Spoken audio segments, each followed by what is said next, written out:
Hi, welcome to Value Town. Here we are sitting with Reynad and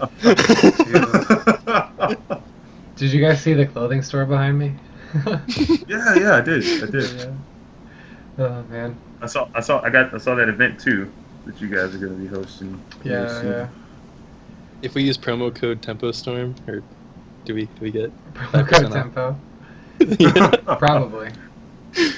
Channel. Probably. Let me expand this and see what happens. Out here. I'm looking forward to getting Tim's computer from him in a week. Nice. Doing some streams here and there.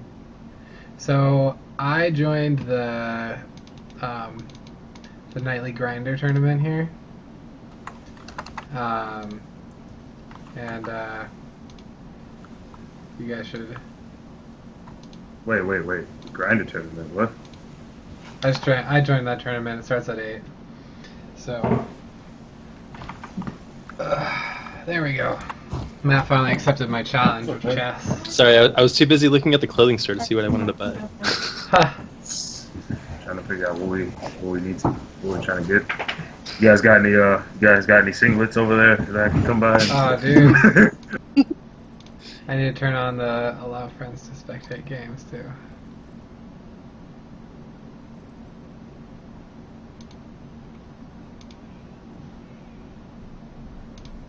Alright, now Chuckwes can spectate us. Alright, sweet. Let me get in here. Check you guys out. Oh, by the way, how'd you guys feel about the brawl this week? Like, do you guys hate the RNG of the brawl as much as I do?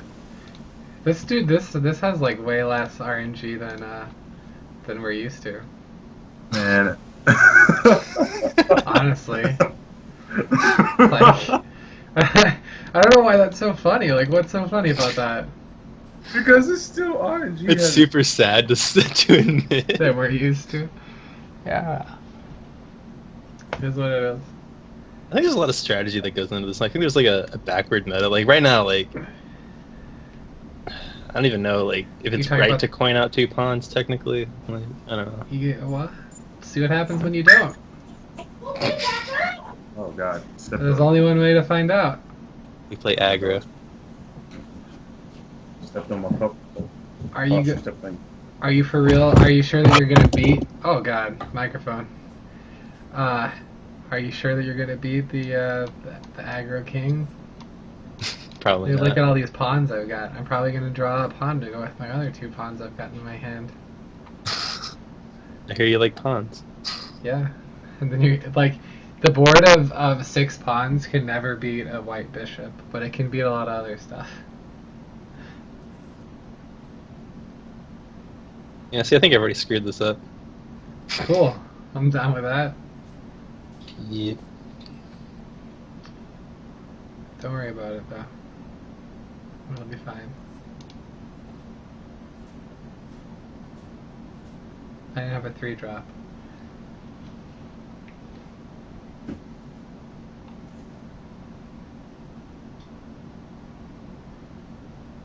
What you got? What you got? Ooh. Sweet.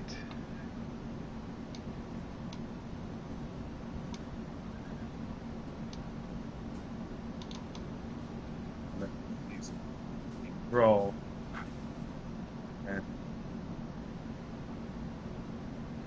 Your mic cut out a little bit, Jack. That's what you say?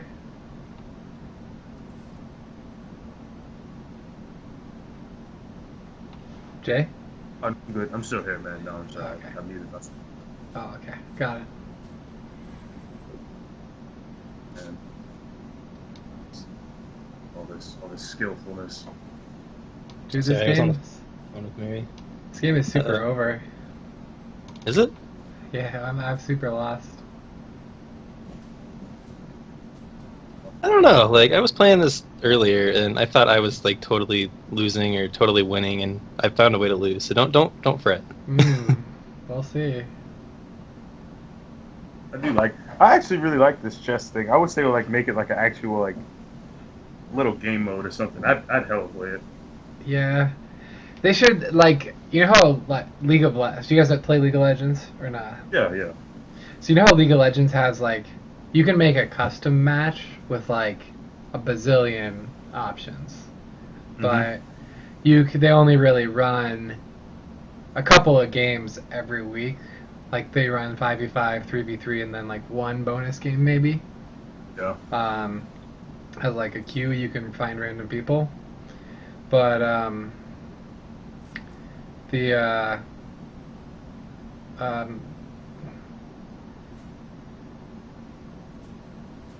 like that's what Hearthstone could do. That would be cool. That would be awesome if that game was like different game modes. Like, put like some of the favorite, give custom game mode options, like, or just like make some of the favorite brawls, you know, cycle them into, you know, some game mode where people can still play them.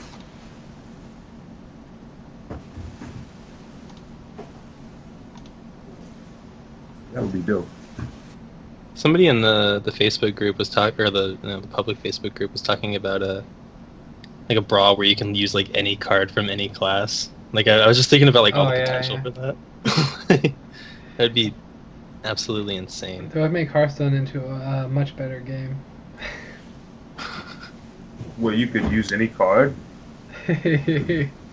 No. No, I was being sarcastic. Please. Oh shit! I forgot my knights take damage. Oh, well. Yeah, dude. Yeah. I mean, no, dude. You seriously? Oh my god! You made such a great play last turn because the knight takes damage and you attacked the black bishop. That was such a great play. Uh-oh. See? How we gonna... And then you're like, nope, I did that on accident. Don't worry, guys. Don't worry, guys. It was all an accident. I honestly feel like the knight is probably like the best piece in this game. It's the only removal, like hard removal. Yeah. True.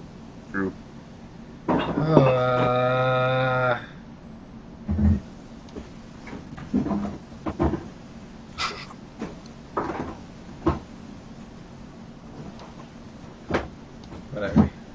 Oh yeah, I forgot to go through all the emotes. I'm so disappointed in me. I'm so disappointed in me right now. That emote meta. Yep. Cause I like his well played is like he says like no not yet or something like that the Black King does. Ooh. Oh by the way, this game is racist as hell. Like I got the Black King each and every time I played this brawl. Nice. Each time I played this brawl. I can already hear Tim like off in the distance, like African American King. just all the way from Arizona. Oh, I'm so dead. I don't know, Brandon. I'm finding a way to screw this up, I feel. I hope so. I don't know, man. I hope so. All you need right now is a rook, and things are, and it's going down. Yeah. Right. Oh. If he had a way to kill my queen, I would be super dead rather than just like very dead. Oh man, I remember I had one game where I just got like I drew like all my pawns, and I just basically just went completely as wide as possible on this guy, and I was getting all the attacks around his minions as well as killing his minions. And then by the time I drew the rook, I was just it was already GG's.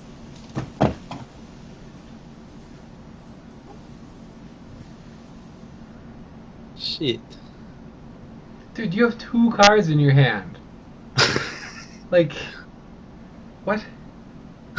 Don't worry. What could you possibly be worried about? African American bishop. This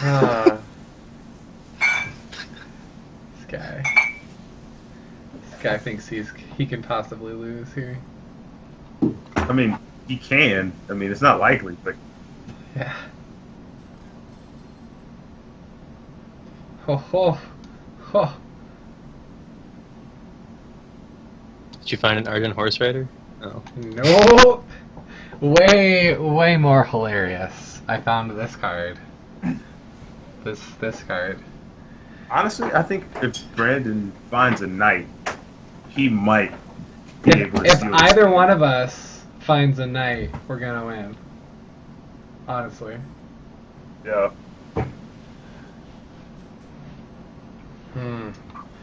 Look at that tasty, tasty healing. Oh, that's good too, though. Like that's actually ridiculously good.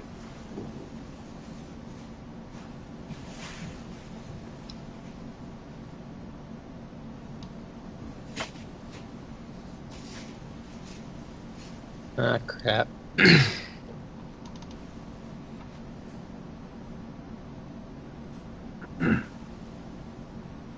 Uh-oh. Alright, oh, there we go. There we go. We're in there, boys. Alright, how do I screw this up? Oh, crap. Actually, I think that's a little too late. I think that piece is... I know, like, this doesn't really do a whole lot. Oh, you can... You can kill a rook. You can drop that next to like, the Black Bishop, and kill the... You can kill the, either the rook, or... Well, you would have to move some pieces around and kill the rook. Yeah, you got this. This game's not over yet. I wish it was, but it's not. I'd still... Wait. Oh, yeah, I'll just say, yeah, that's right. But that's... To attempt to keep that as close to the bishop as possible, because it looks like you're going to need that piece.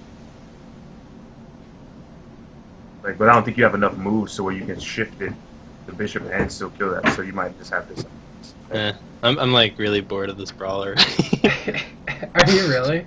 I love this brawl, dude. This is like one of my favorite brawls. Just like this specific one.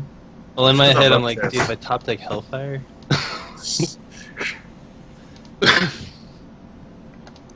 God, that would be sweet.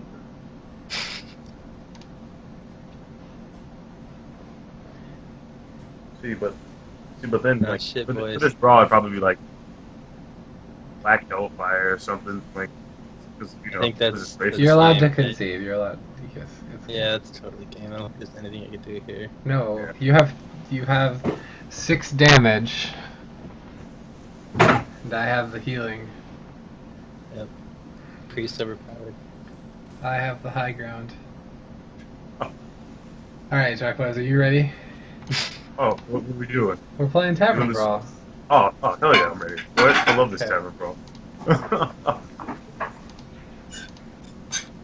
Do you guys want to discuss We the will. range of RNG incurred in Hearthstone?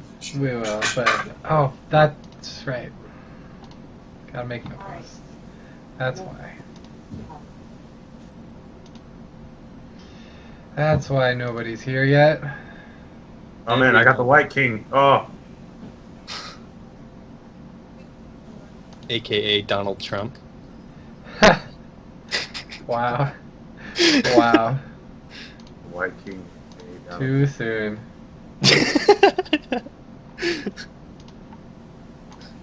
Alright, okay. Are you prepared for a Trump presidency? I didn't think so. I know I'm not. Yeah. Yeah, in every capacity. Alright. Oh, that aggro.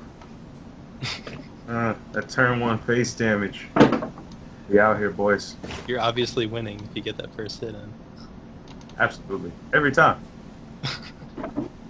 Every time. You are winning.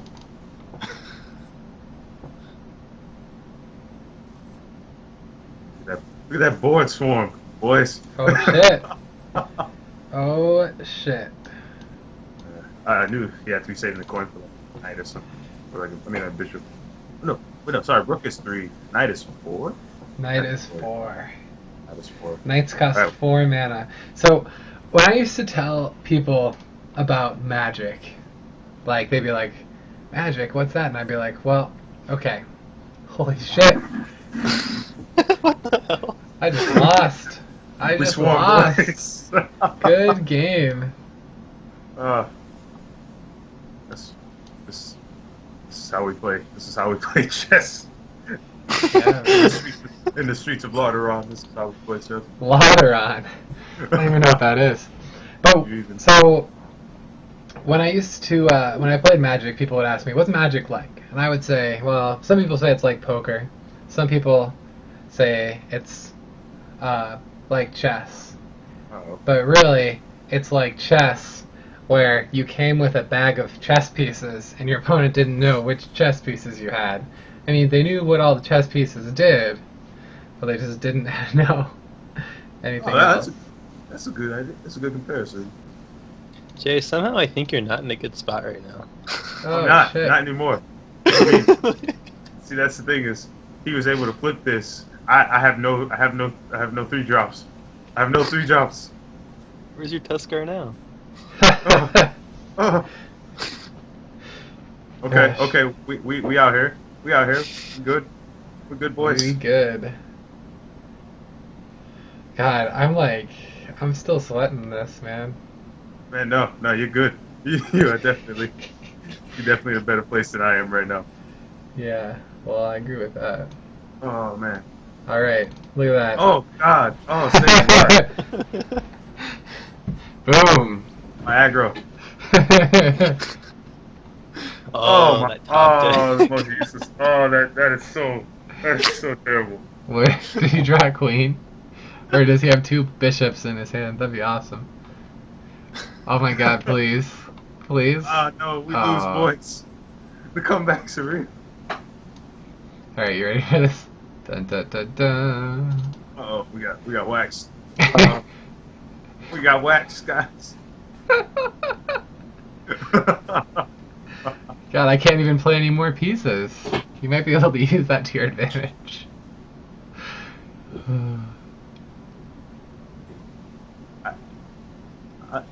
I don't even know.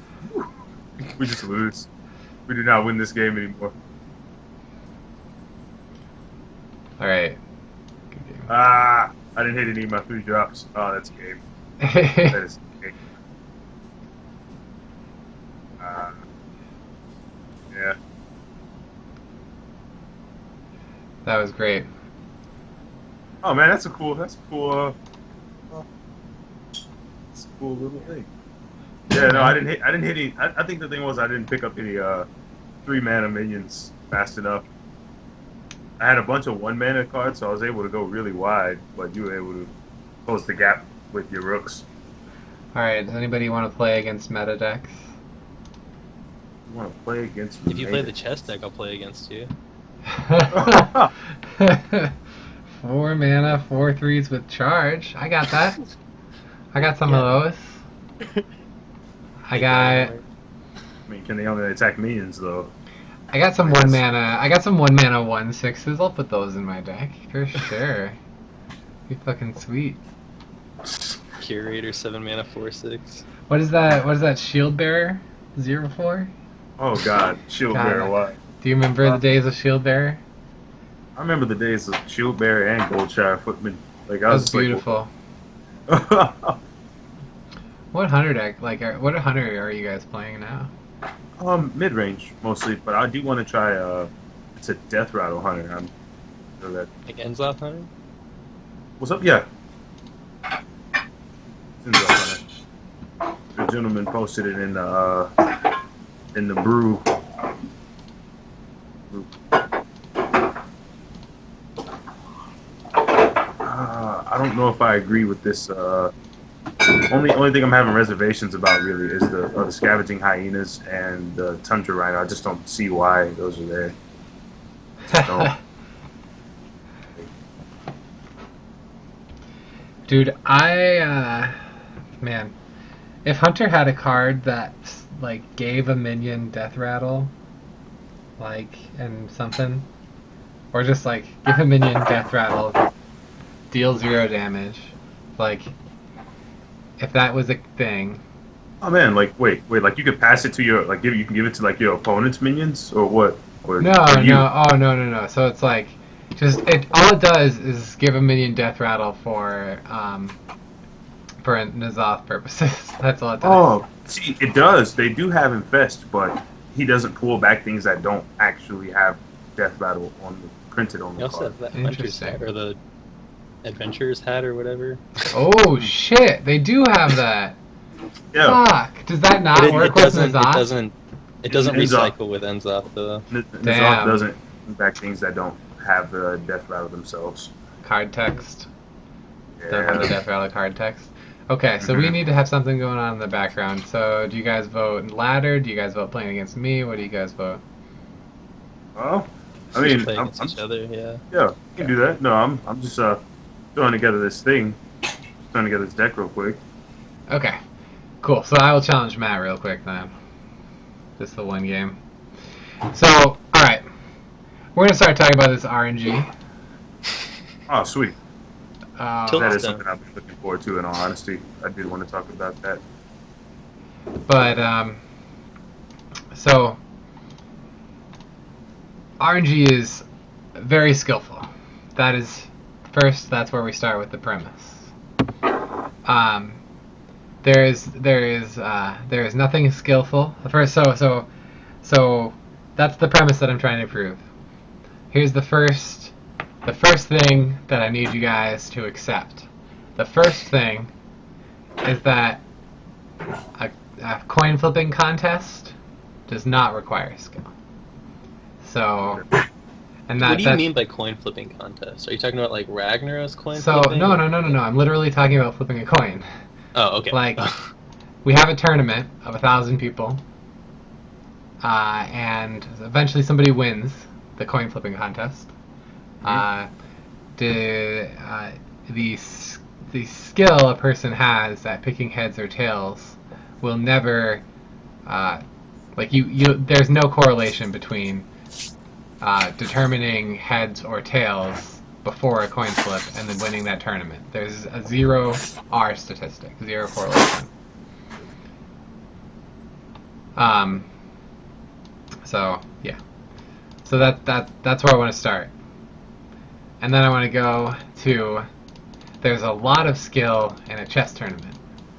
Like, Garry Kasparov will always win in a chess tournament, unless we're playing Hearthstone chess against the 3 of us.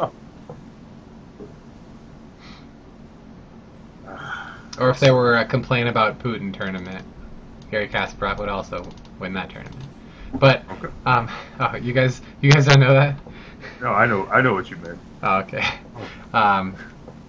But so then, if everyone knew what would happen in a game of Hearthstone, it would be the same as a coin flip. That's the next piece for you guys to accept, which is that's harder.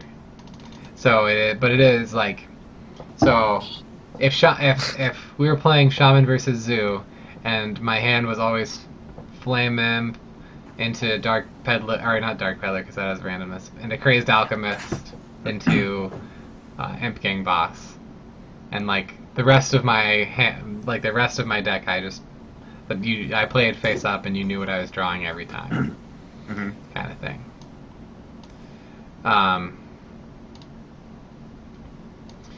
So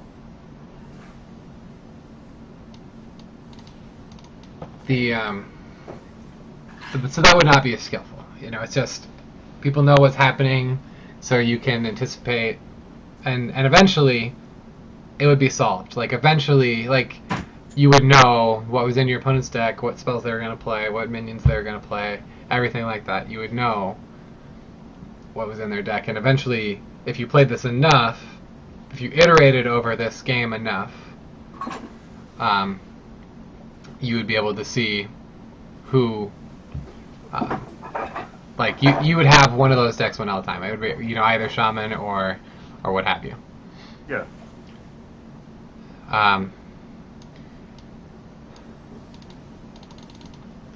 So then the next step is, so we've got Shaman versus Hunter, and we have 30 cards in a deck, but you don't know which cards are going to be drawn, and you don't know when. That is something that is universally agreed upon as a more skillful than all the previous scenarios we've talked about. The previous scenarios we've talked about. Yeah.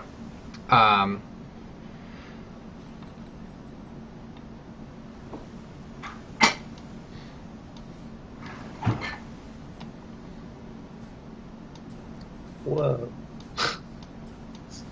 this deck is not running Call of the Wild, I don't know how to feel.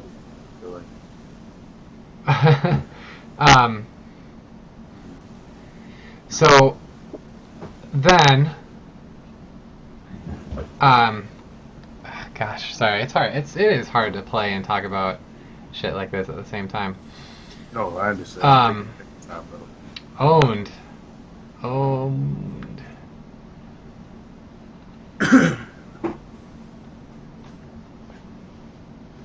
I think the nature of any card game that draws in a random order is going to have some amount of RNG, even be it Magic or even poker, arguably.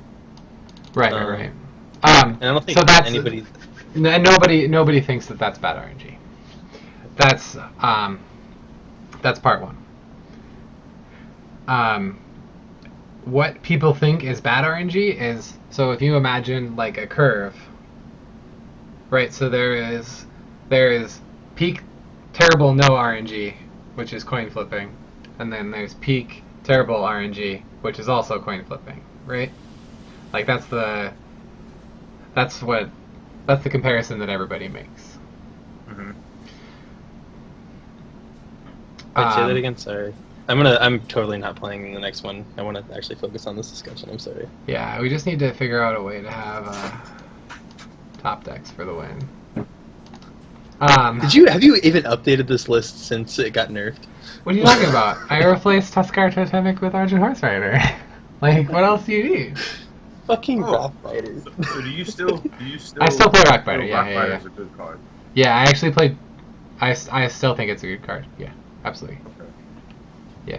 So I think like I would play it's worse than a spell that said deal 3 damage, deal 3 damage to your face, right? Like it's worse than that, but it does have that plus side of the kill you with my Doom Hand.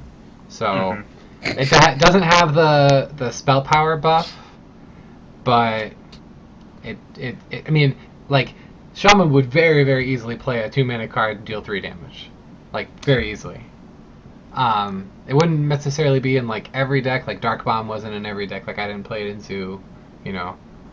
But, when I'm playing a burn deck, it's really, really good to have a late game burn opportunity. okay, makes sense. Yeah. All right. So here,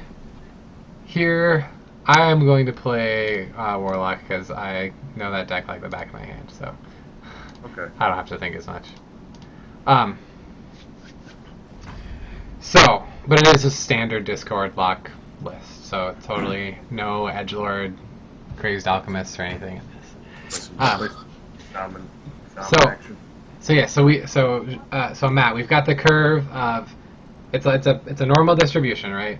If we assume that people's opinions about RNG are a normal distribution, like people, you know, you've encountered this phenomenon, like certain people hate RNG more than other people, and certain people are totally fine with it. So I'm just gonna assume, which is like it's not a good scientific thing, but it's better than just saying this is my experience, like this is what people have told me. Like this is using a normal distribution is less biased than that. So that's what we'll do. So you've got terrible no RNG, which is the coin flip. You've got what the most people think is good RNG in the middle. And you've got, you know, people think that bad RNG going towards that. Less RNG. So the x-axis here is RNG, and the y-axis is happiness. And they all start at 0. And they go to actual 7, they go to infinity coin flips and 0 coin flips. Mm-hmm. And they go to Brandon happiness and 0 happiness. That's what they do.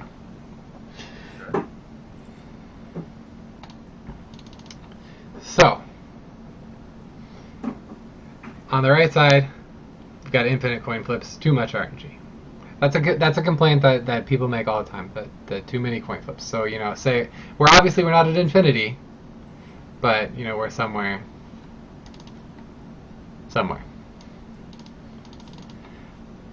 And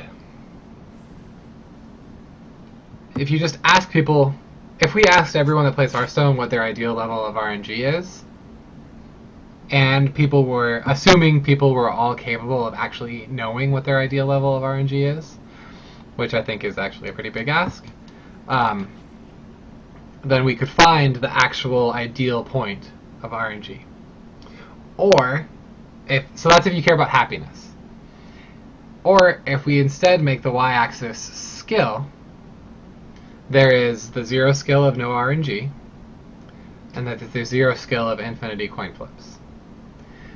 So there's obviously a normal distribution of skill in randomness too. Like if we have a perfect correlation between skill and winning, that'd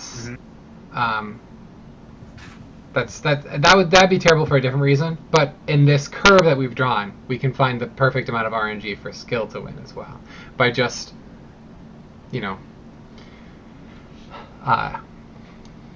filling out that curve.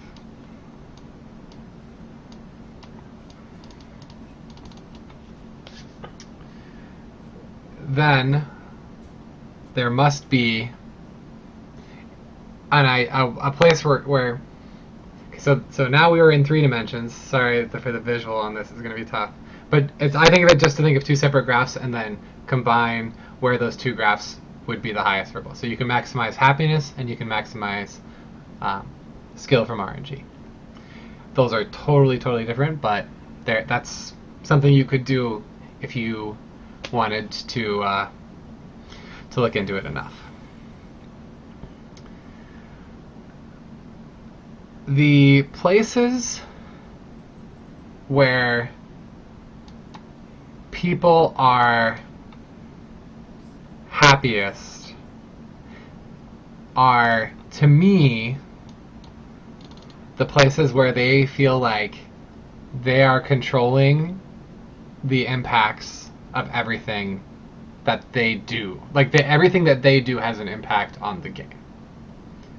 So when I play, this Soulfire that I've got, that's going to have an impact on, I have the ability to control, what sort of cards I discard. So it's impactful in 2 ways. So it's a more interesting card than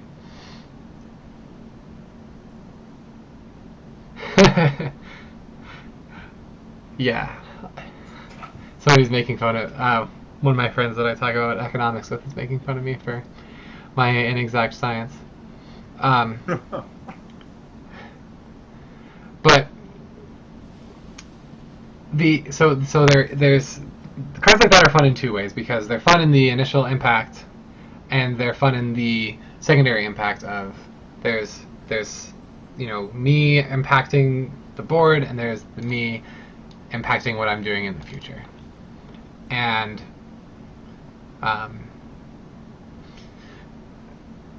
that's RNG that people see they see it viscerally, that this is something that they like. It's very easy for them to know, hey, this is something that's fun. What's harder to see is are cards where the RNG doesn't immediately impact what's going on. So these are cards like Babbling Book or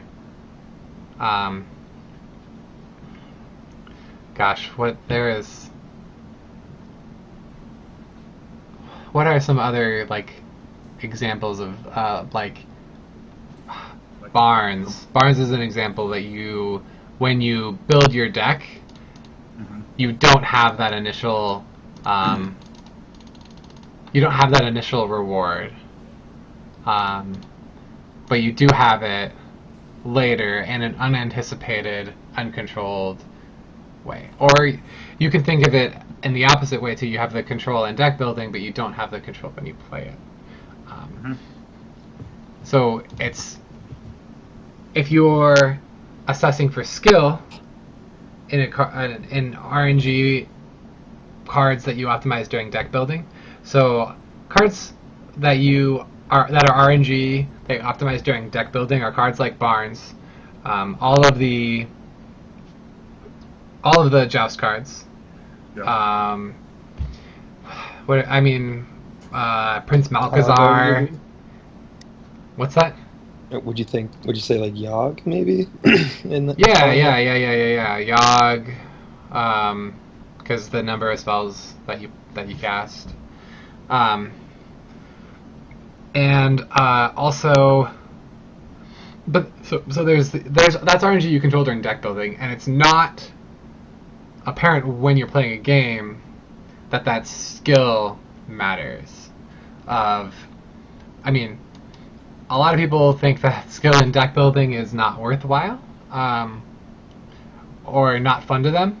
But if we're talking about those two curves again, we have the skill curve. Deck building is a very important part of the skill curve, and it's an important part of the happiness curve for some people, but not others. So, that's definitely to each their own on that one.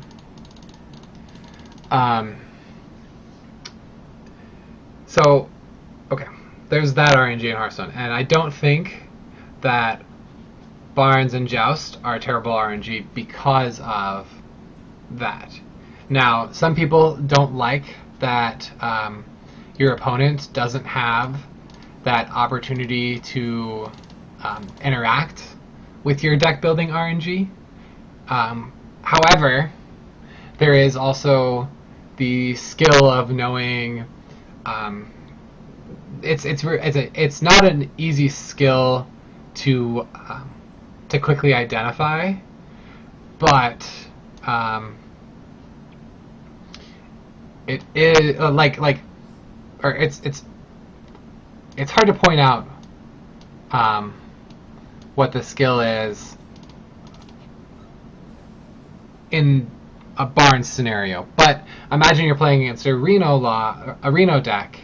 If you can scout out early that they're playing like singletons, and so they probably have a Reno Jackson in their deck, that's going to change the way that you play, and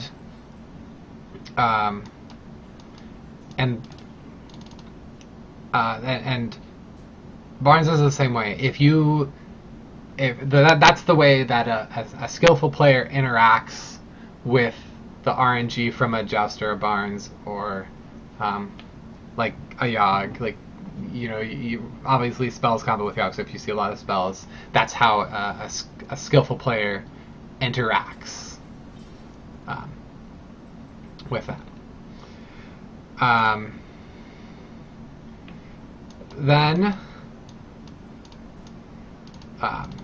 So I think I covered deck building RNG. Do you guys have any questions about deck building RNG?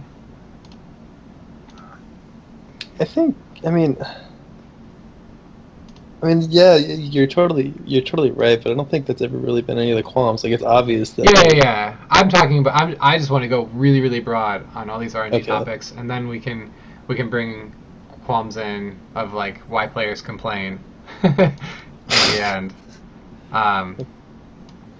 But like why players complain is like an important, concept. So those are the ways that both players on the side interact with deck building RNG. There's also the deck building RNG of putting having a curve, but that's a familiar concept, and I don't think that I need to really go over that too much.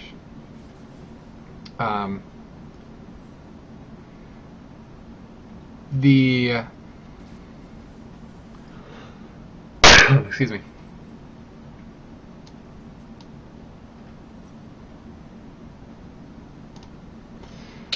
Okay.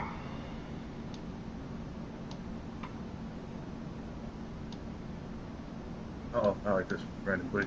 Brandon, please. Yes! Oh, God. No, I didn't make it. I went for it, but I didn't make it. Um.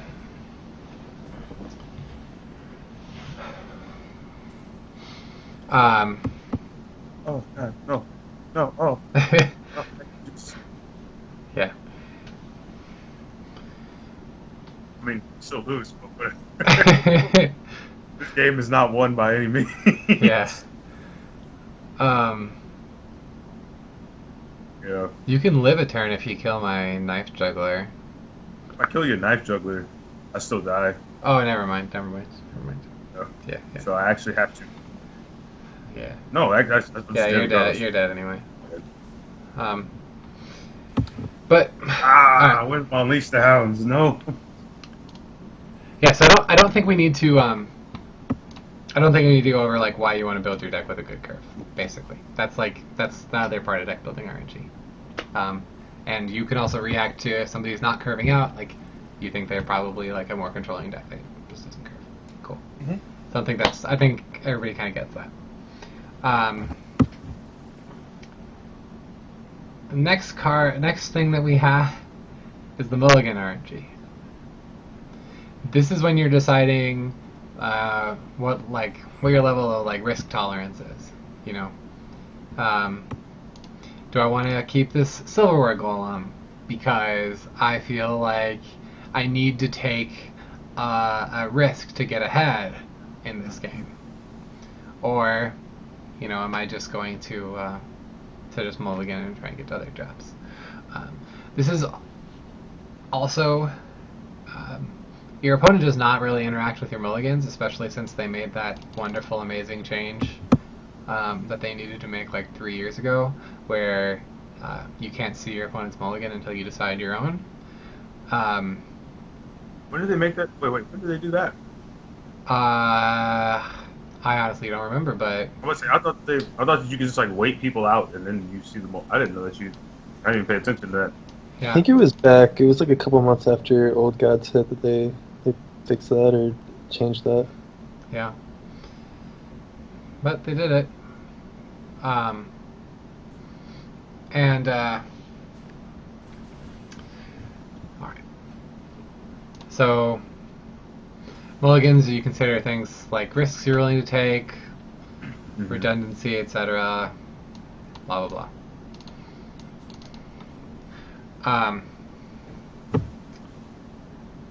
Then we get into where we've gotten past deck building, we've gotten past mulligans.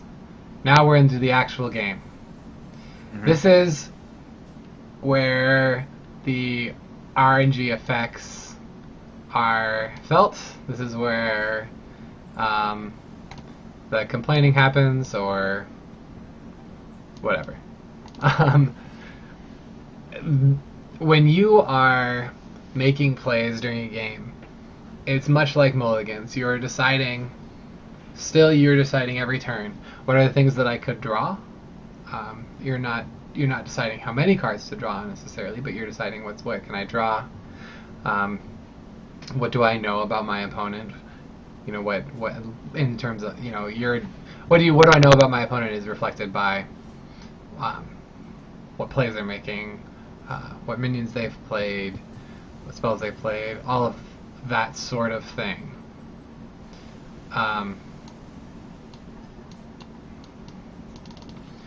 So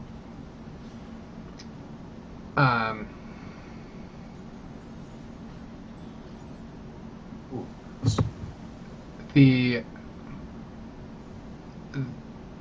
is, while you're playing a game, there are many, many random effects happening on every single turn. There is always a random card drawn until the 30th card drawn. There's always some piece of information you don't know. There's not always something revealed every turn, unless you want to be facetious and you're like, revealing nothing is something being revealed. Oh God. Oh. All right. Yeah. I absolutely did. I didn't want this. I didn't ask for this.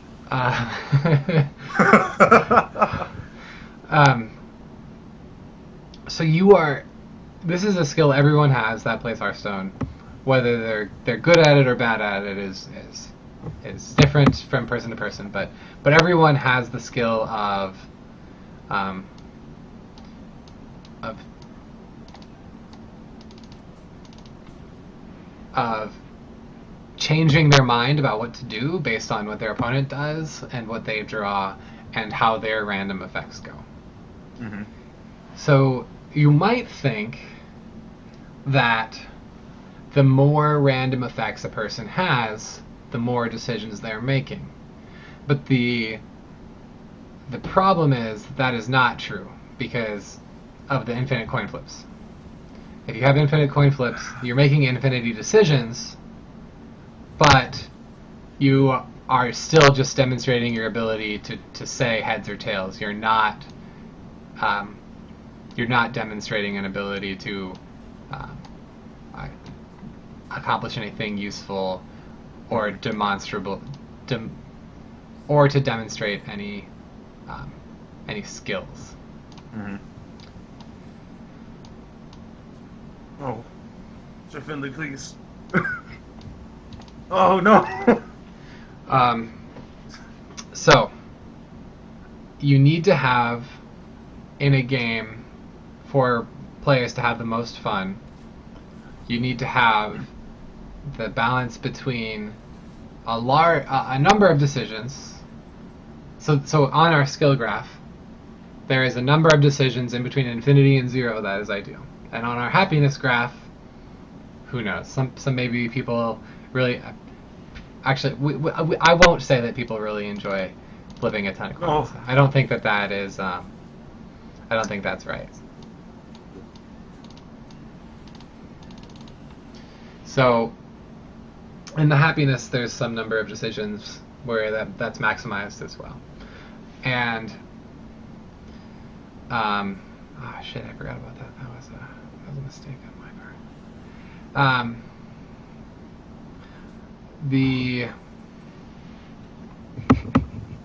Oh man, this man just top deck us so. Oh my God, he did. Oh, I hate you so much. I absolutely won that game if that card wasn't Soulfire, like power man. or Doomguard. I guess you had like 3 outs. Okay, so I'm gonna finish this conversation by adding a screen. So here we've got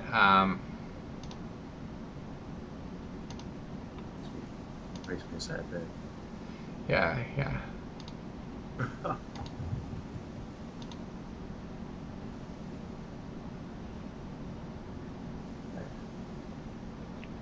Thing. I don't know why this monitor capture isn't working, but well, it will just add a window, and it'll be Skype.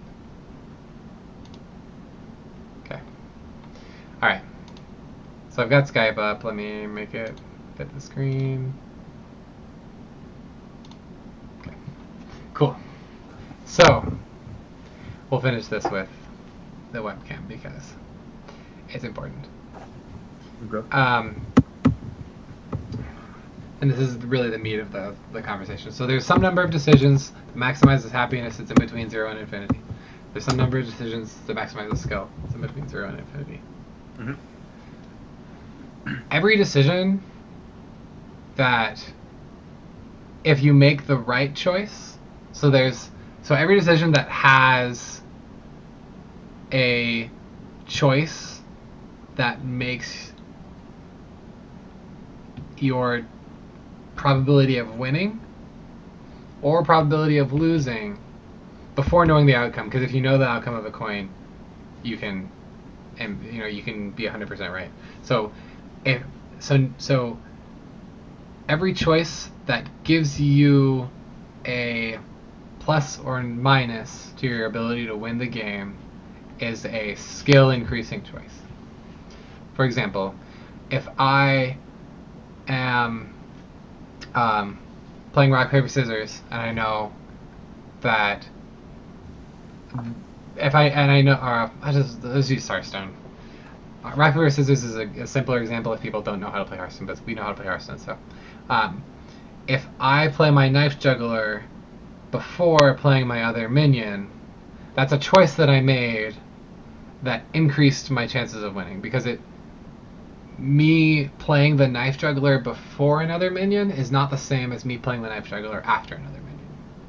That's a skill changing, or it's a skill to make that decision well, because it changes the outcome of a game, and it's easy to see that impact. So that's probably something that makes people happy as well, is making a decision like that.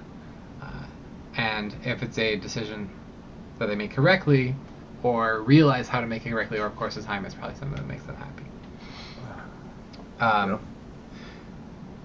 Sorry this is taking forever, but No, bro, I don't worry. feel like you really do need to go through all of this. Then we've got cards that obviously the choices that you make with them impact the game, but it's hard to see if they impact you in a negative way or a positive way. These are cards like Yogg Saron, or Stone. what's that? Stone. Kabbalist's Tome. I mean, it's easy to see that drawing 3 cards is good for you, but maybe putting Kabbalist's Tome in your deck over another card and spending that mana the turns where you decide to play a Kabbalist's Tome, I definitely agree with that. So, Kabbalist's Tome is a good example to use as a if you play Kabbalist's Tome at the right time, that's definitely a skillful decision, but you aren't going to know until after the randomness resolves whether or not, excuse me, you're not going to know until after the randomness resolves whether or not you made the right choice. So you'll know right away with a card like Kabbalist's Tome. Your opponent, however, will not know if the choices that they are making are the right choices. So they're going to see you play Kabbalist's Tome. They're going to know that you have more cards than them. They've seen that you've gained that card advantage. They're going to know that you took that 5 mana off. You know, if you're cast on turn 5, you took turn 5 off to cast this card advantage spell. Yeah. And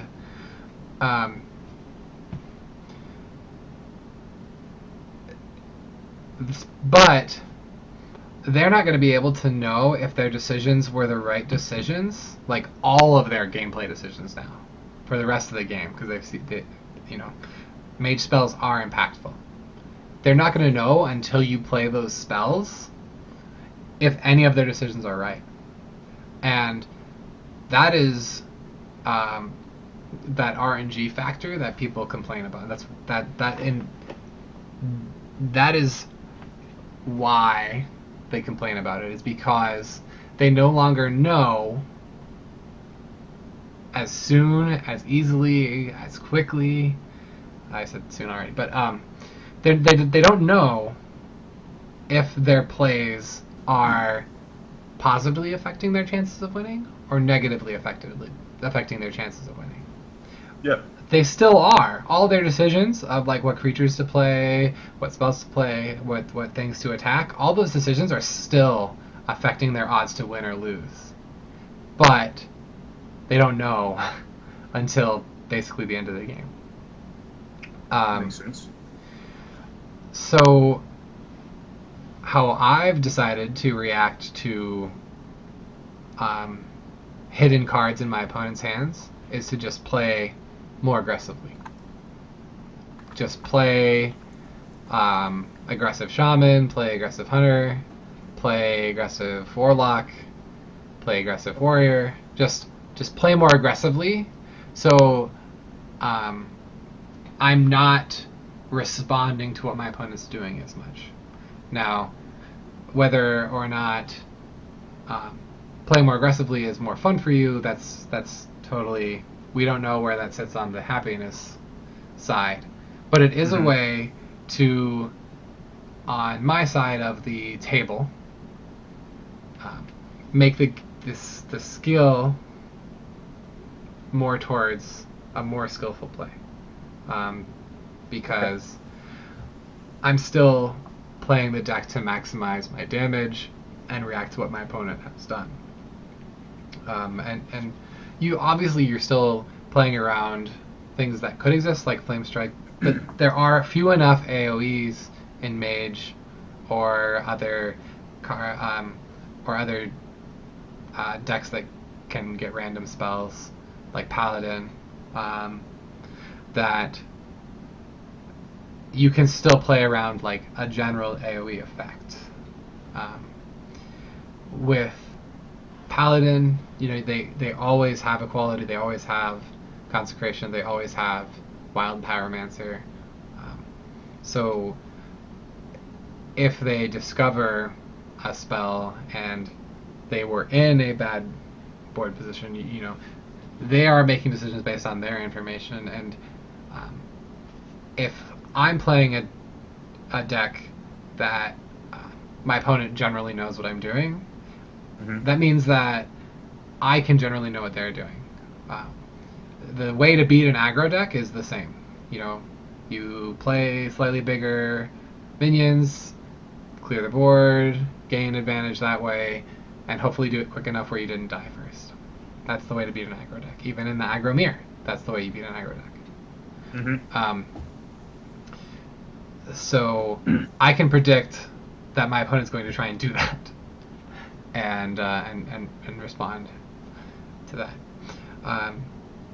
What would some be? And I've chosen to play that deck that way because the situation that is not fun to me is when my opponent casts a Kabbalist Tome and then I cast a Kabbalist Tome, and now neither of us knows what the fuck we're doing. We're just slapping each other and sees who gets a bruise first. Like, we don't even know. Like, we have no idea. Yeah. However, in both situations, it's still impossible for me to play a game 100% correctly. I still am not knowing what my opponent is doing. And I still have information every turn. I'm still getting more and more information. And I'm still using that information to change my plays. There, like I said, there is infinity RNG still, and that's no fun and no skill. But Hearthstone can't ever be that. You can't literally ever have that. So you can still make plans to deal with RNG. You're not going to be able to answer RNG all the time. You're not going to be able to beat an opponent who gets 3 fireballs off of a Kabbalist Stone. It's an example, but it's to serve the purpose of showing that if someone gets very lucky off of a Yogg or a Kabbalist Tome or a Babbling Book even, to get just the spell that they needed that they didn't necessarily have in their deck, like a Vaporize or whatever in some situations. Your opponent always will have that chance to get extremely lucky and just beat you. Aggro decks have that with not with RNG based cards, but just with the RNG of the game. You can kill people on turn 4 with Shaman sometimes. Like, that was a thing that happened. Maybe that was back with Tuskar Totemic, but like, you can design draws with almost any aggro deck that kill your opponent, no matter what that mid-range deck did.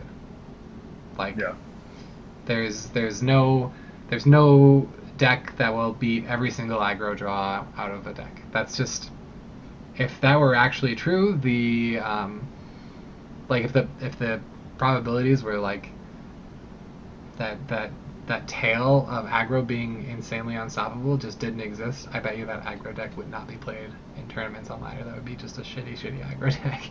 Like, because it would have to skew that middle probability of what it normally does so far to the left. So that's how I'm going to compare those two RNGs of not knowing the RNG to knowing the RNG but losing anyway. Okay. Knowing the RNG but losing anyway does not feel as bad as right now, just because there's so much unknown RNG. But I think having a good balance between the two, like occasionally lose it, like so right now there's too much not knowing RNG, so it doesn't feel bad when you lose to Zoo because it's like, oh, okay, they just had a good draw, whatever. But the not knowing RNG that you lose to right now, there's so much that people feel like they're getting screwed because they don't know what they did wrong and they can't adjust. That's how they feel. Yeah. But that not knowing RNG that you're going to lose anyway to, there's some amount, like, it's not equal to, like, I don't want to have a false equivalence here. It's not equal to the RNG aggro deck that you lose to. There's nothing you could have done, or the same thing with control deck. There's nothing you could have done to win sometimes. Like, just if that's how the draws worked. Yeah. Those are both have to exist in a Hearthstone game. Those individual games, they're going to be on those tails of the happiness and the skill curves. Like they're both going to be towards the lower happiness because there was either too much RNG or not enough. Okay. But you have to. You have to decide what you like. If you like playing aggro decks and you like those free wins. Or if you're going to play like a mid-range deck and you're going to accept that you're going to lose to aggro occasionally, stuff like that. That's you're that person that enjoys more of that RNG. I knew what it was, I lost to it, I couldn't have done anything. Versus I maybe could have done something if I would have thought of this one thing, if I would have guessed and got lucky with what spells he got.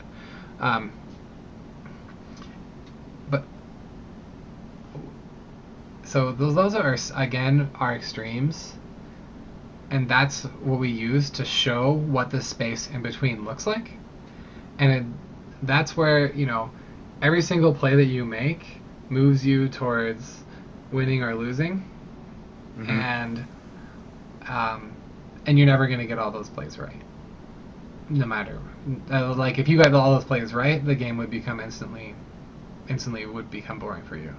Like, this tavern brawl is something that I think people will get sick of eventually, and I don't think it should be a permanent game mode because I think there is a way to figure out what the best play is all the time. Given that you know exactly what your opponent's deck is and how an initial game starts to play, I think it's comparable to a game like Tic-Tac-Toe, where based on what your opponent does, there's a correct response no matter what. And that's what's called a solved game. I think people know that term, but a solved game or a solved meta game, like a Hearthstone solved meta game, the joke right now is that you should just play Shaman because it's the best deck. And if that was actually true, which it might be, I don't know, but if that was actually true, then everyone would play the exact same Shaman deck. Like that is, that's that extreme solved meta. So, and that wouldn't be fun because you know the correct choice 100% of the time. So I like to give all this information to open up people's thoughts to when RNG is too much, when it's not, but realizing that it's always a personal choice on how much RNG you like, and feeling bad, like your feelings about your losses or your wins, are something that you can't control, but you can control how you react. Like you can play different styles of decks for a while. You can play only arena, or you can play only tournaments. but I want to point out where those two extremes lie, and why Hearthstone right now does not lie at the it doesn't lie at the Infinity RNG point. It's not at a place where none of your decisions matter. Your decisions totally matter. There are some matchups where your decisions don't matter, and those really aren't fun. But I think those are few and far between. I think Druid mirrors are one of those places where your decisions matter like very, very little. But again, you can make mistakes in Druid mirrors and lose very easily because of those mistakes. But if the metagame in a Druid mirror is just play your Yogg second, and that's the solved answer, like people used to say of the Control Warrior mirror, whoever played Sylvanas first would lose, which was a really good shortcut to not fuck up playing that deck. But it wasn't actually true. But if that was actually true, whoever played their Sylvanas first loses, the Control Warrior mirror would be really, really boring to play. I already think it was boring to watch, but that's a personal choice, not a mathematical reflection. But if Sylvanas playing Sylvanas first was the only way to lose the Warrior mirror, then Warrior mirror would be the worst match ever. So it's kind of like the whole anything paladin, right? Like whoever slams the first anything. Yeah. An anything paladin mirror is a really good example of like a solved metagame that makes the matchup not fun. But like anything versus Zoo is pretty fun. Anything versus Warrior, like that's less fun because Warrior kind of has more of a linear strategy. Like their threats aren't going to be as varied. Like Dragon Warrior, sorry, so there's a Dragon Warrior. But like anything versus aggro decks is pretty fun and interesting. Like there's decisions to make. Mana is a huge constraint, so you have to do all that stuff. But there's still can be plenty of RNG from the aggro decks. Like if their Lightning Storm clears your War Leader or whatever, stuff like that. Sure. Or there can be like I think that the Tempo Mage versus anything would still be like an interesting matchup, even though Tempo Mage is going to play like random spells like Kabbalist Tome, because both players are reacting to hidden information, unknown information, unknowable information, and the knowable information of what's being played. And that's why I'm not worried about the current state of RNG. And I don't think I will be unless the RNG from Hearthstone is always the same, and they just decide that like the only RNG we're gonna have is the Portal RNG. Like every spell summons a creature. Like if that was the only RNG, then I think I would get bored very quickly. But because there's such a variety. I think it's interesting. I think Hearthstone's in a good spot too in terms of RNG. I feel like the game is definitely a lot more skillful, and the RNG is a lot more manageable than prior iterations of the game. Like Unstable Portal, for example, was just entirely too much RNG. Yeah, but one thing that I've absolutely learned from economics is that people like what they like, and I don't want to convince people that they should like the RNG that's in Hearthstone right now, because that's, I almost made a racist joke, but like that's like telling a white girl that a pumpkin spice latte is bad for you, so you shouldn't like it. Like that's not it's not what's important. What's important is that they like it. It's not that, like like they're going to consider that it's bad for you. They're going to consider that it's like $5 for a milkshake, and they could just go down to the burger place and get like a giant ass vanilla milkshake and like some pumpkin spice and just mix it up. But like, That sounds so good. dude, I know, man. I want that like pumpkin spice milkshake. Put like some pumpkin spice Oreos on top of the milkshake. Oh shit. Oh man. But like, so yeah, so people like what they like. I'm not gonna try and convince people that that they should like the amount of RNG that's in Hearthstone. But what I absolutely think is imperative is to recognize that other people like different things than you, and that this RNG absolutely does have skill to it, and to recognize when it doesn't, so that you can see that it mostly does. Like I think it's like 90% of the RNG in Hearthstone has skill to it, like maybe 95%. I think I've demonstrated that, and but it is important to recognize when there's nothing you could have done. That's how you get better at the game, is you figure out what you could have done better, and what you couldn't have, so you can focus on that first part. Yeah. All right, Matt. What do you think? I agree with a lot of what you said, but there are I think it's I'm just looking at Hearthstone from like a competitive standpoint. I'm not even that competitive, but just as somebody who likes watching high level play and shit like that, I just don't like the range of it right now. You literally it's the lack of counterplay that really bothers me. When your opponent plays a Babbling Book, the asshole can get anything from a Shatter to a Pyroblast.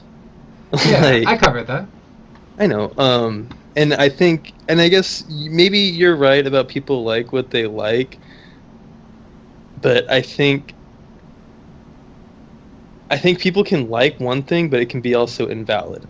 I think, I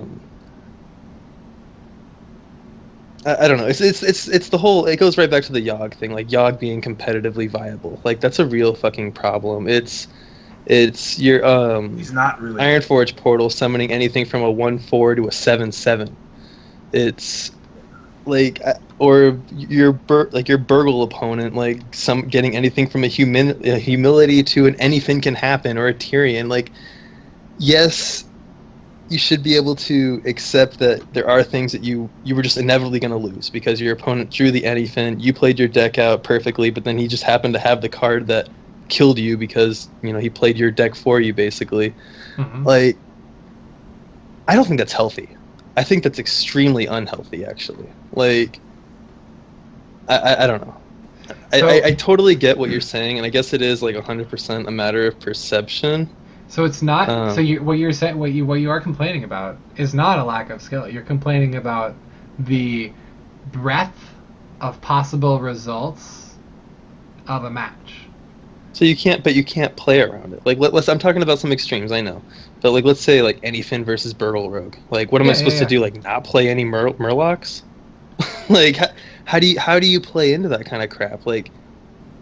You can't. Exactly. It's impossible. It's like your opponent summoning a 6/6 from his freaking Tuskar, or a 4/3. It's, I don't know. But no, that's exactly right. So you're always going to lose those games, and so those games are already decided, and if you think there are too many of them, then that's what you like. That's you deciding that this is too many for me. But a Burgle Rogue versus Anyfin Paladin is not it's not going to go the same way every time. So we play Burgle. I'm going to play Burgle Rogue, and you're going to play Anyfin. You're not going to beat me every single game. And what I would venture is that if I play Burgle Rogue versus you playing Anyfin, there's going to be, say I win 30% of the games. If you play Burgle Rogue and I play Anyfin, you're going to win 45% of the games. And this is why you shouldn't be bothered when you lose on ladder, but also where those choices about, okay, I'm going to win this game anyway as anything. I've controlled my rogue's board just perfectly. I'm still at 30 health. I've also got 20 points of healing in my hand. It's perfect. So you just play your anything, your first one. That is a way where a more skillful player will gain an advantage over time, even though they're still going to lose the games where their rogue opponent burgles in anything. And the absolute best Hall of Famers in Magic have win percentages of about 60, just slightly above 60% of their games they win. And I would love for Hearthstone to be the same way. I just don't think there are any people that, there just aren't very many people that are good at Hearthstone yet. I think, so on ladder, I win 75% of my games, but I mostly don't play at the legend rank. I'm mostly playing at the 20 to 5 rank. Just there's way more games I play at that point.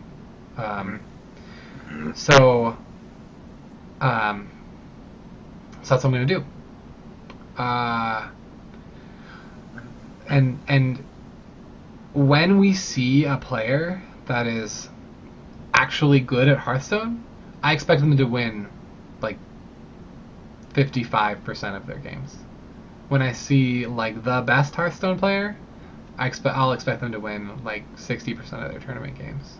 Now, I've watched Sifka play in tournaments, and I've watched S Sifka. I don't know what Hearthstone people call him, but Stanislav Sifka.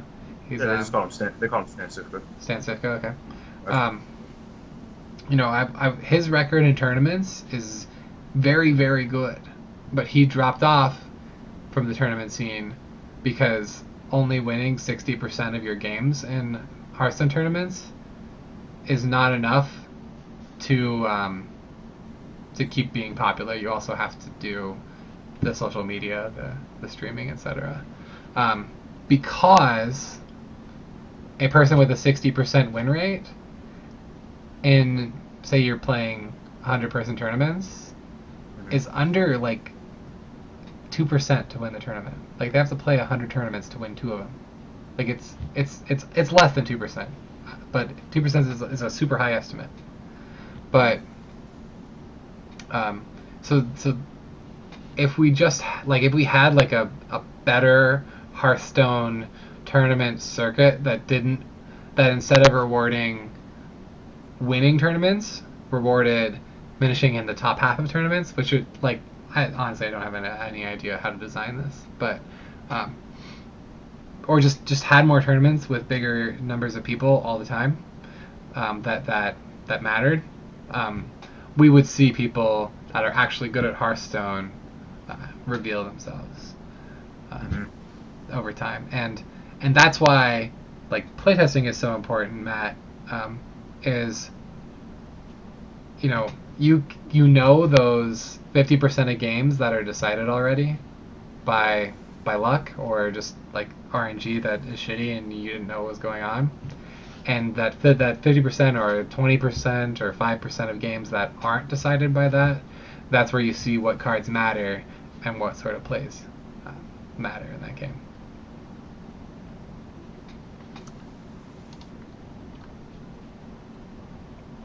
Yeah, I think it's fair.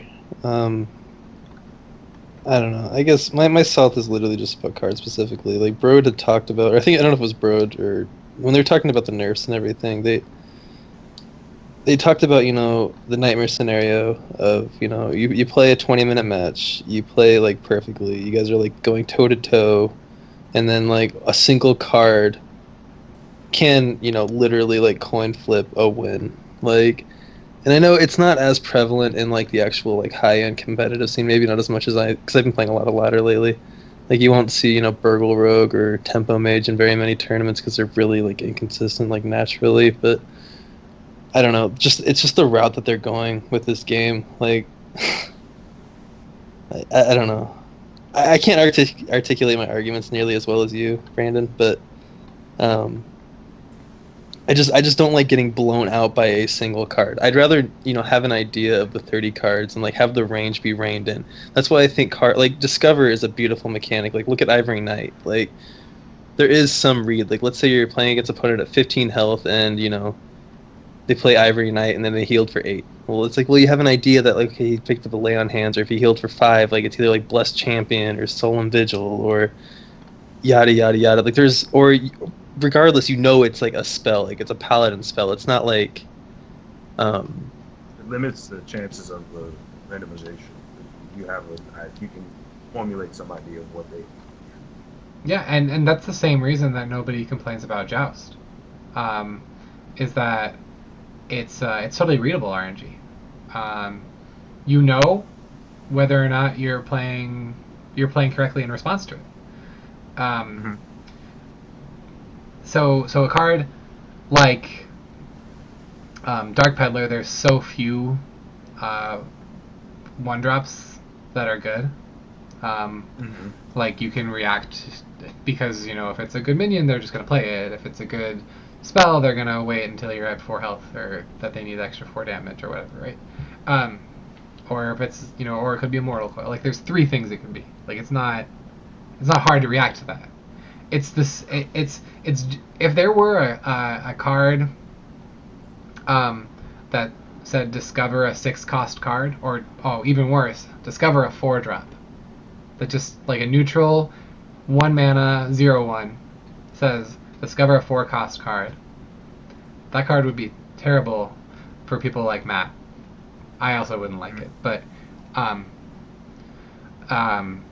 because there's just an insane difference in what 4-drops can be. Now, did that 4-drop win your opponent the game, or did the scenario that you allowed to happen win the game? It's the same for Yogg. There are going to be Yoggs that decide the game, and there are going to be Yoggs where you didn't prepare for a Yogg, so you lost. I feel like the former is going to be way more common, but I would say I feel like Yogg is a bad example only because Yogg, at the time Yoggs are normally played, you're either winning the game because of it or you're losing the game because of it. That's just how Yogg is used. Yeah. No, like 99%. Like I'd even go with like 98% of games. Yogg just decides it. Like old Yogg, right? Yeah. Like Yogg just decides it. Or like people are either leaning on it or against it. Like wait, so much that it just decides the game. But those 2%, like, even if Matt is like the most Yogg hating dude, he doesn't think that Yogg Saron decides 100% of games either. Yeah, no. I mean, so that whatever 100% minus X, whatever that X is, of games that aren't decided by Yogg when Yogg is played, that's where that skill is going to show. And if you play enough Hearthstone tournaments, you're going to reveal that. I agree. But with Yogg, man, I feel like it's just when you say he doesn't decide 100% again, I feel like it's extreme high though. Like you said, 95% of those games is Yogg is being played in order to either win or lose a game. Like the other person is in a position where they're so far ahead of you. If your Yogg doesn't do what you need your Yogg to do, you lose. Or if it does perform the way you need it to perform, you win. And that person just can't deal with it. But I think the RNG in this particular like I said, in the current state of the game is fine. Yeah, you get those cards where you don't know what you're gonna get. You don't know what your opponent has, and you don't know what they're gonna do. And sometimes, yeah, you're right. It's like a Kabbalist tome. The only thing you can have, only information you have is that they're mage spells. You don't know what it is, and you don't know how. But I feel like as you progress as a player, like Cabalist Tome is probably one of the cards that I find least annoying because you can read, you can kind of read what they get from Cabalist Tomes because they should be, if they're good, like when I hit Legend or something, and if the person's good, you can see them adjusting their game plan according to the things that they've drawn from the Cabalist Tome. Yeah. Like, what I think I have a friend from Magic. His name's Patrick Chapin, and he wrote a book called Next Level Magic, where he describes a concept called leveling.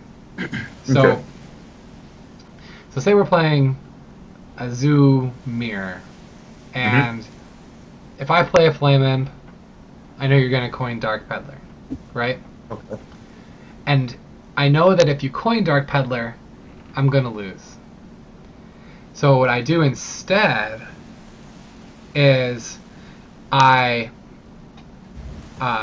play my Voidwalker or my Mount Kazar's Imp because that gives me a wider range to that makes you not have an obvious play that that I know is going to help you win the game over me. So that's I'm leveling you. I'm playing next level because I've thought through your good responses, and what a player might do. Oh shit.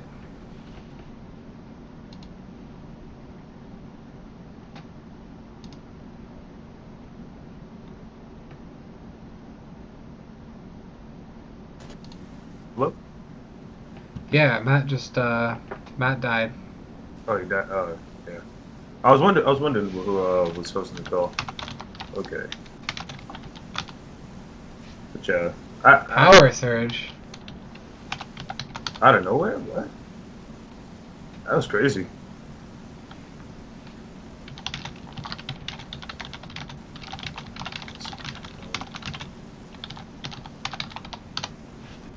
Damn. So okay. So leveling. I'm actually really interested in this. Yeah, I'm gonna wait for Matt to come back because he can. Dude, I bet this is something that you experience in fighting games too. Like honestly. Okay. No, I'm definitely interested in this. Yeah, no. Also interested in bodying this shaman.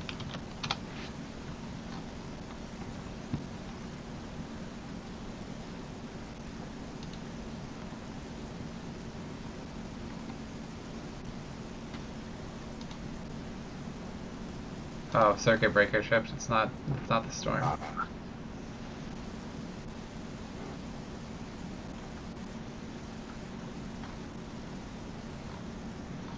Oh, fire back. Okay, that's cool. That's what's up. That's cool. Bombs.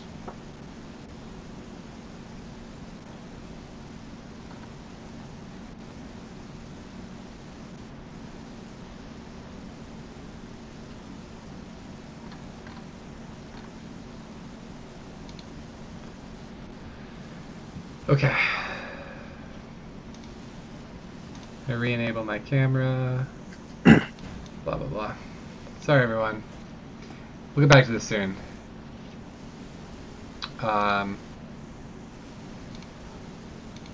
60 seconds. So. Dude.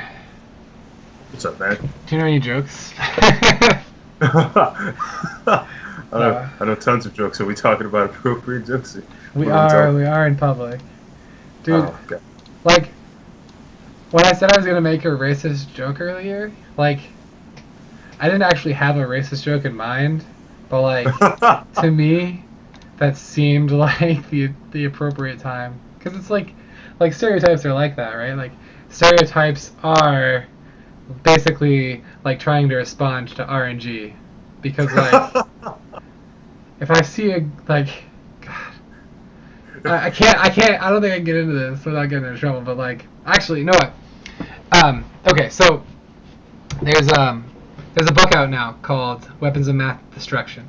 And the woman who wrote it, she's a statistician, mathematician, she's working in that industry for, like, 30 years. Okay. She was just on Econ Talk this week, so that's why I have it in my mind. But it's like when you are on trial for a crime, Hmm. the judge can use how likely you are to commit another crime to decide how long you should go to prison, which makes sense, right? Like, but the things that they use to decide that are things like, do you have anybody in your family that has committed a crime? Like, not like there are things that you know, like are very easy that they should use. Like, was your crime a crime of passion? Was your crime like super premeditated? Like, those are things you should use to decide likelihood of recidivism. Absolutely. But they also are allowed to use things like, has anyone in your family committed a crime? Are you poor? Do you come from a poor neighborhood? Like, what is your zip code? Like, they are literally allowed to use that kind of thing to decide how likely you are to commit another crime. But the thing that sucks about that is that you are more likely to commit a crime if you are poor, if you come from a bad neighborhood. Hmm. But like, that one dude is not being treated fairly because, like, yes, that he is more likely to go, to commit a crime because of those, like, but it's not because of those things. Like,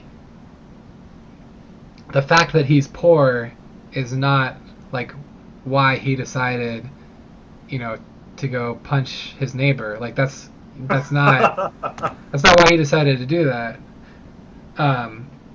And that individual person, like, even though people that live in poor neighborhoods might punch each other more, like, it's still like, it's it's not fair to treat a person like that. Like, that's why, like, stereotypes to me are like a good comparison to RNG, is that it's like, when you're looking at an individual, like, God, I don't want to compare fucking arcane missiles to jail time, but like it's, I want to use it to highlight the seriousness of what we're doing to people in America, like, Yeah. and other places use similar statistics. Like, it's not, and it's hard too. Like, I don't want to say like I have the solution, but like, but if you're in every situation where you have a flame waker and an arcane missiles, like, just because it's usually right to play it doesn't mean it's right in this situation. Like, just because the arcane missiles grew up in like a really poor neighborhood.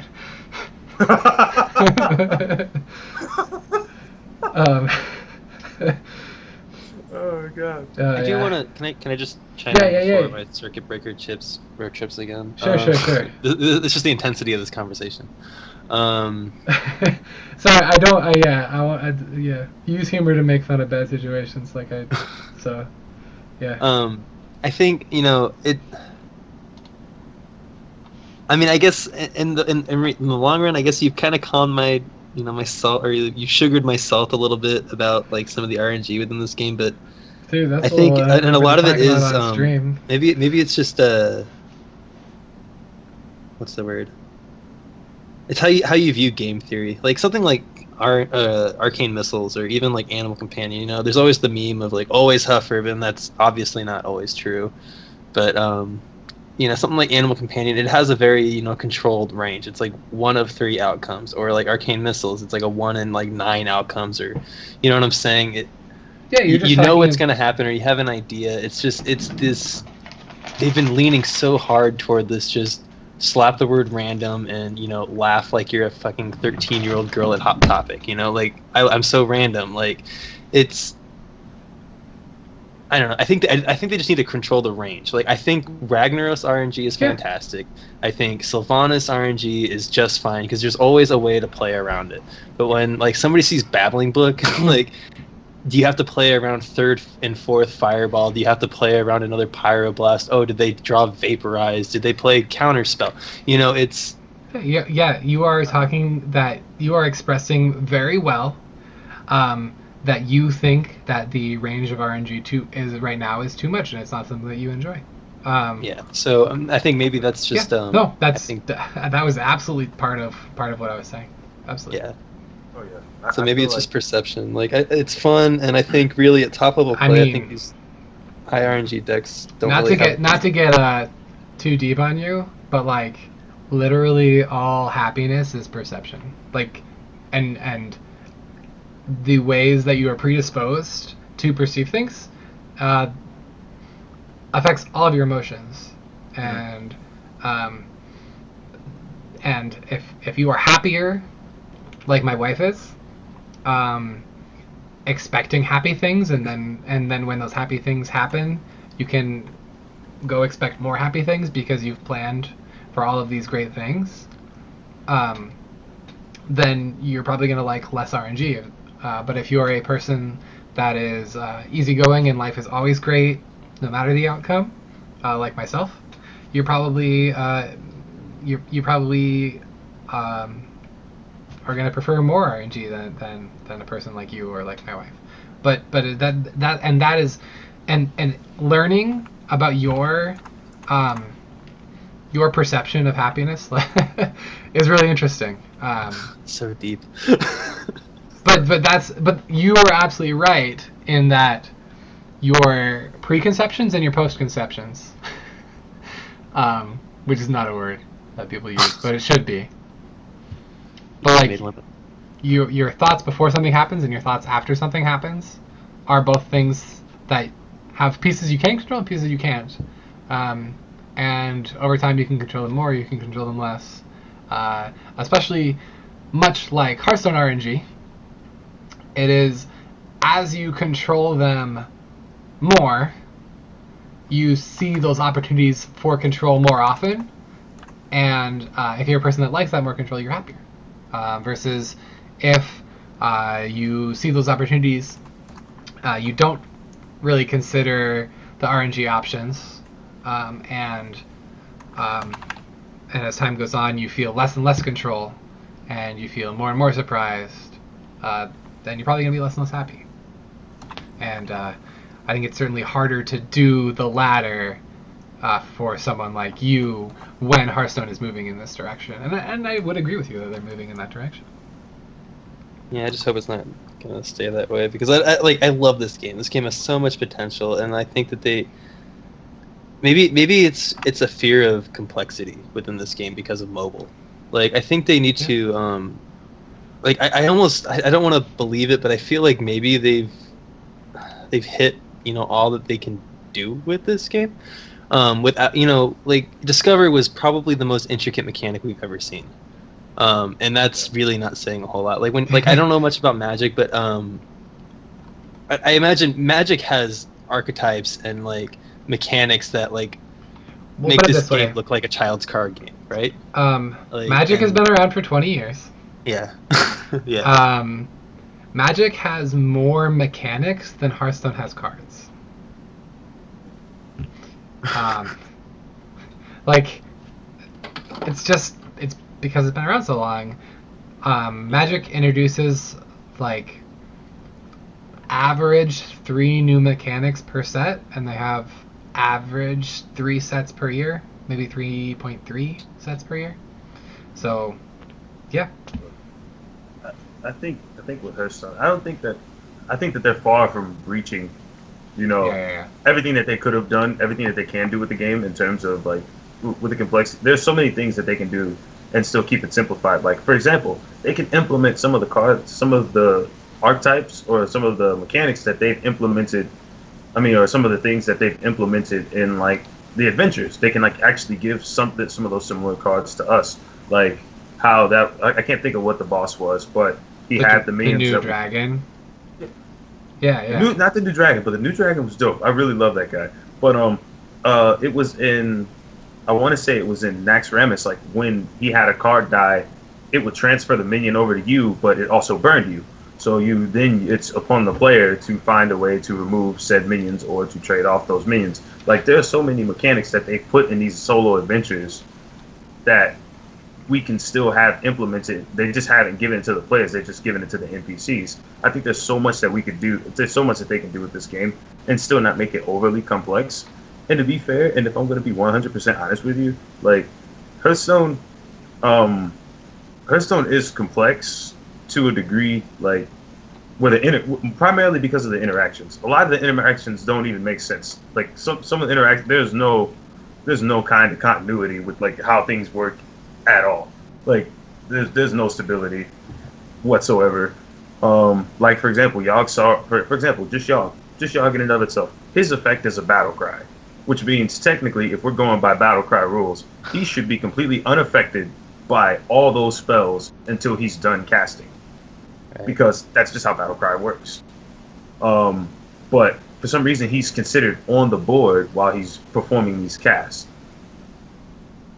So there's no limit to how they can rework things and continue to work things. And yeah, I do agree. Discover is probably one of the most intricate. It is the most intricate mechanic, because you have to render a decision based upon the current board state, or you can. Some games you render it based upon the current board state. Sometimes you render it based upon your hand. Sometimes you got to think, a few turns in advance. There's so much stuff that you can do with the discover mechanic.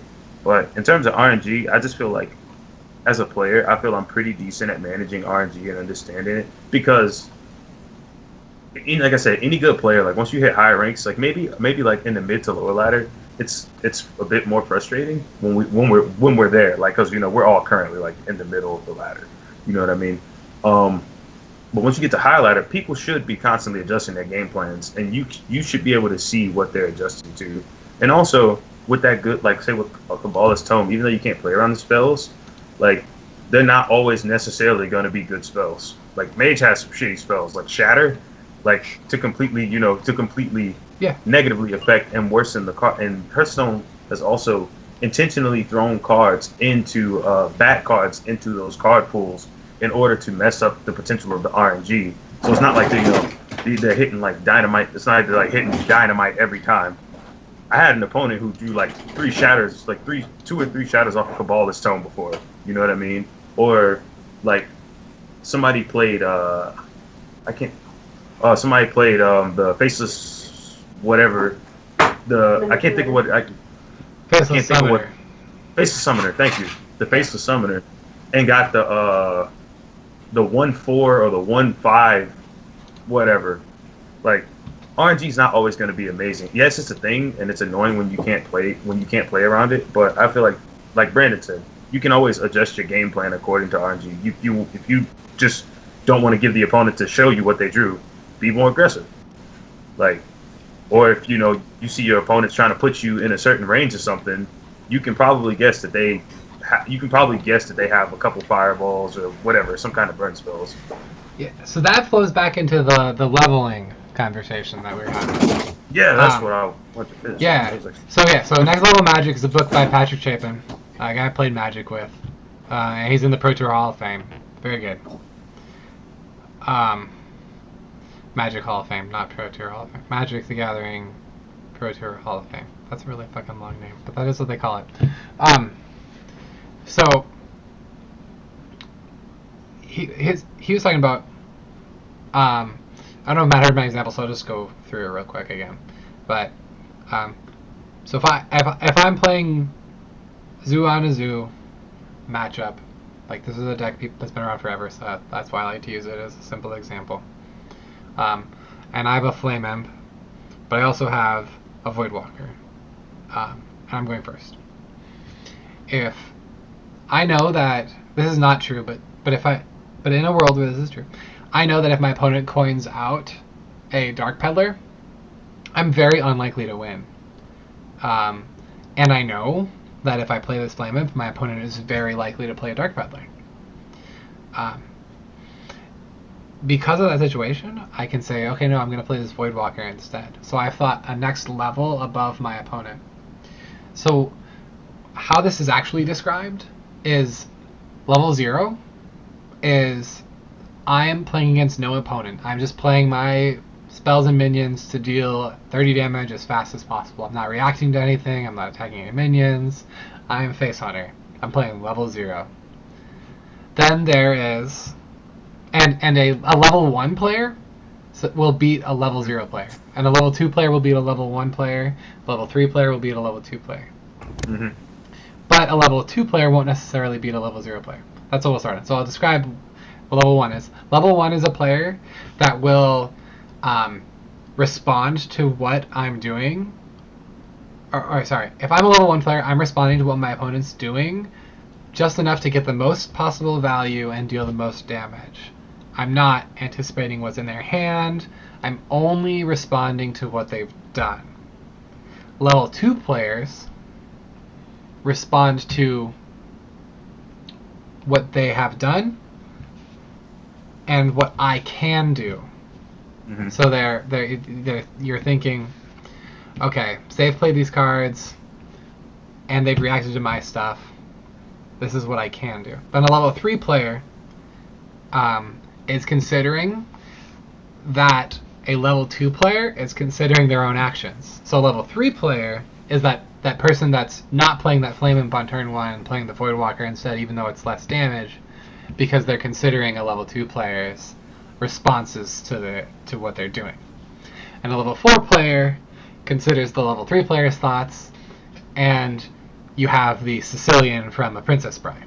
Like, eventually, right, like, you're trying to decide if my opponent is a level 2 player or a level 3 player.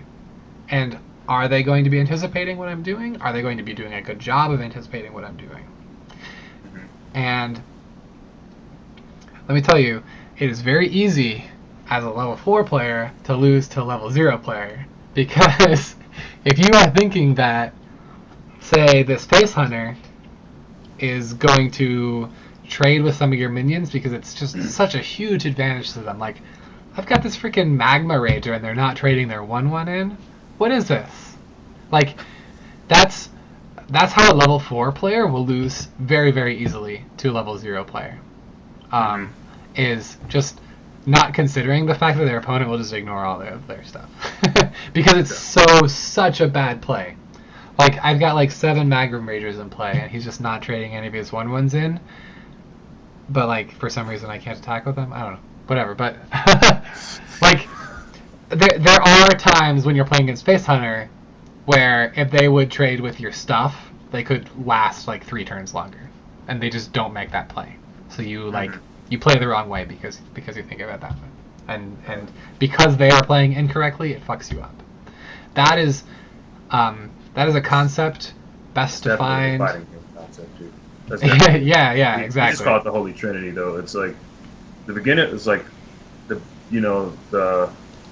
average player who just kind of does what he's gonna do, and he doesn't really he understands the buttons he understands the buttons. He doesn't necessarily know how all of them function. He just kind of does what he's gonna do. Is going to lose to the intermediate player because the intermediate player has an understanding of what the lower level player, the beginner player, the average player understands, but he also has a bit more knowledge and a bit more concept. He has a few of the concepts down, and he's understanding how to set these people up based upon how random and how much on what they understand. Now, and then the advanced player is going to be able to beat the intermediate player because he knows that he can manipulate the actions of the intermediate player because they understand some concepts, but they don't understand them to the degree that the advanced player plays them because they can outspace them, they can out combo them, and they can put them in situations that they know they'll respond to in an appropriate way. But the advanced player can lose to the average player because I'll attempt to put you in a situation. I'll punish your Dragon Punch. Like, you can, like, 2-3 times, and I punish it 2-3 times. I'm like, he's not going to do this a third or a fourth time in the exact same situation. But then I end up eating a Dragon Punch into Super, and that eats, like, a half my life or something, and then the other players just being a fucking nut and just mashing buttons that make no sense to me whatsoever. Because I'm an advanced player who doesn't understand why he's doing what he's doing. So, Exactly. That's perfect examples of level 0, 1, and 2. And I'm sure but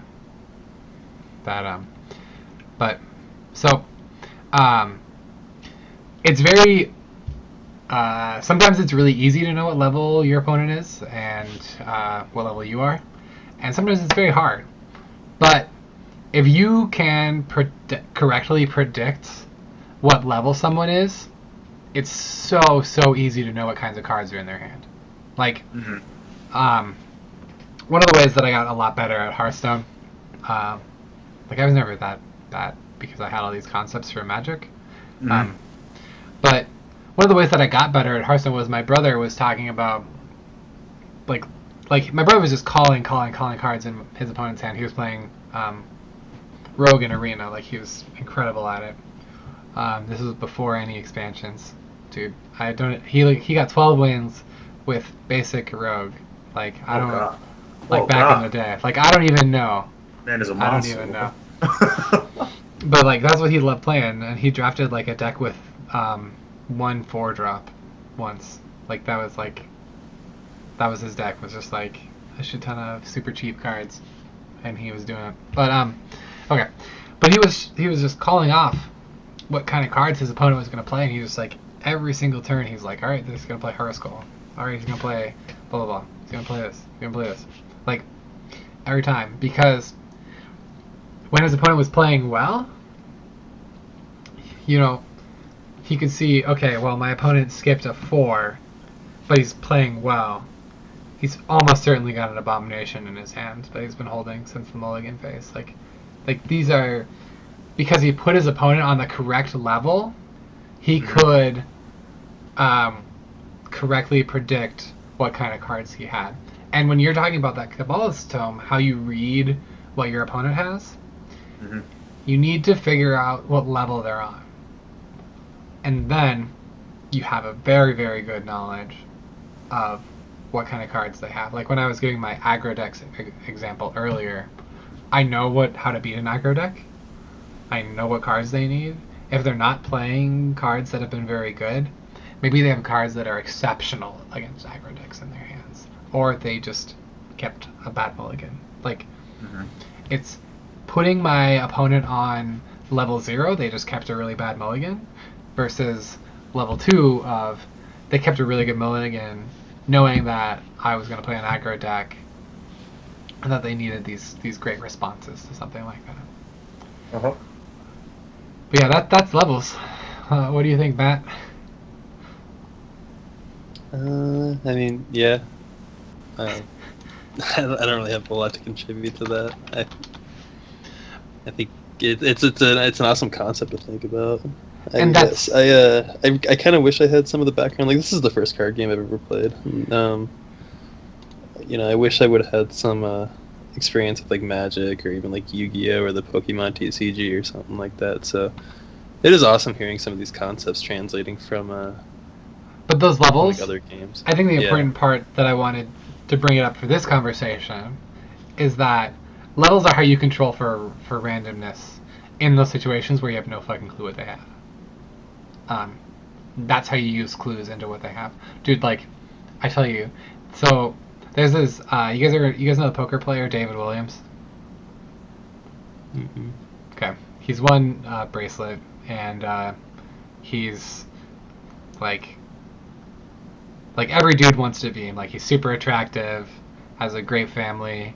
He's even on MasterChef now. He's a celebrity. Oh God, what? from poker.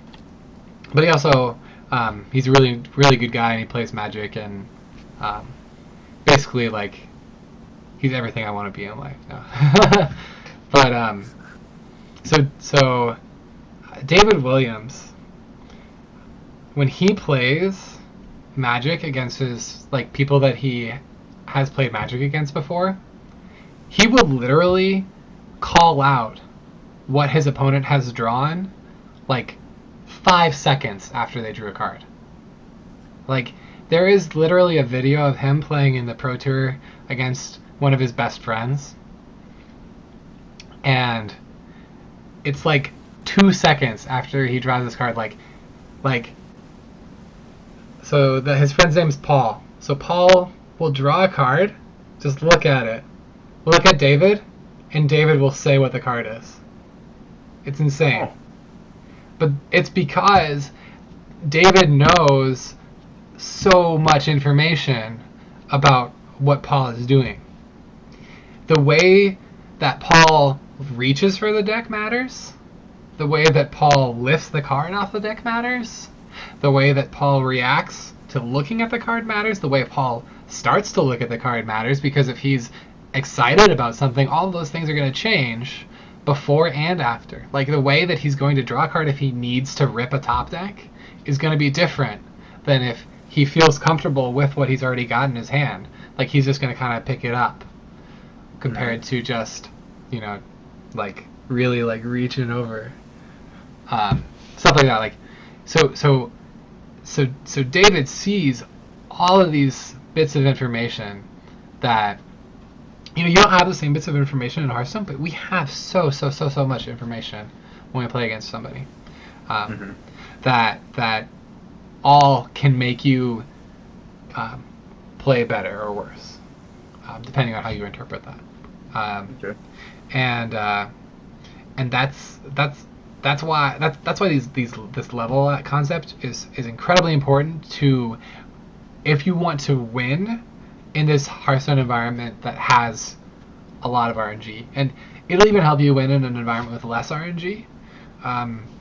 But that is a skill that if you are very, very good at it, you will win much more games of Hearthstone, especially in a place with more randomness. I really like that concept. I've never heard of it that way. I've never heard it, actual term applied to it. But yeah, absolutely, being able to assess a person's skill level and play according to that person's skill level it helps a lot. That's a big thing in fight. That's a big thing in fighting games. Like a really big thing.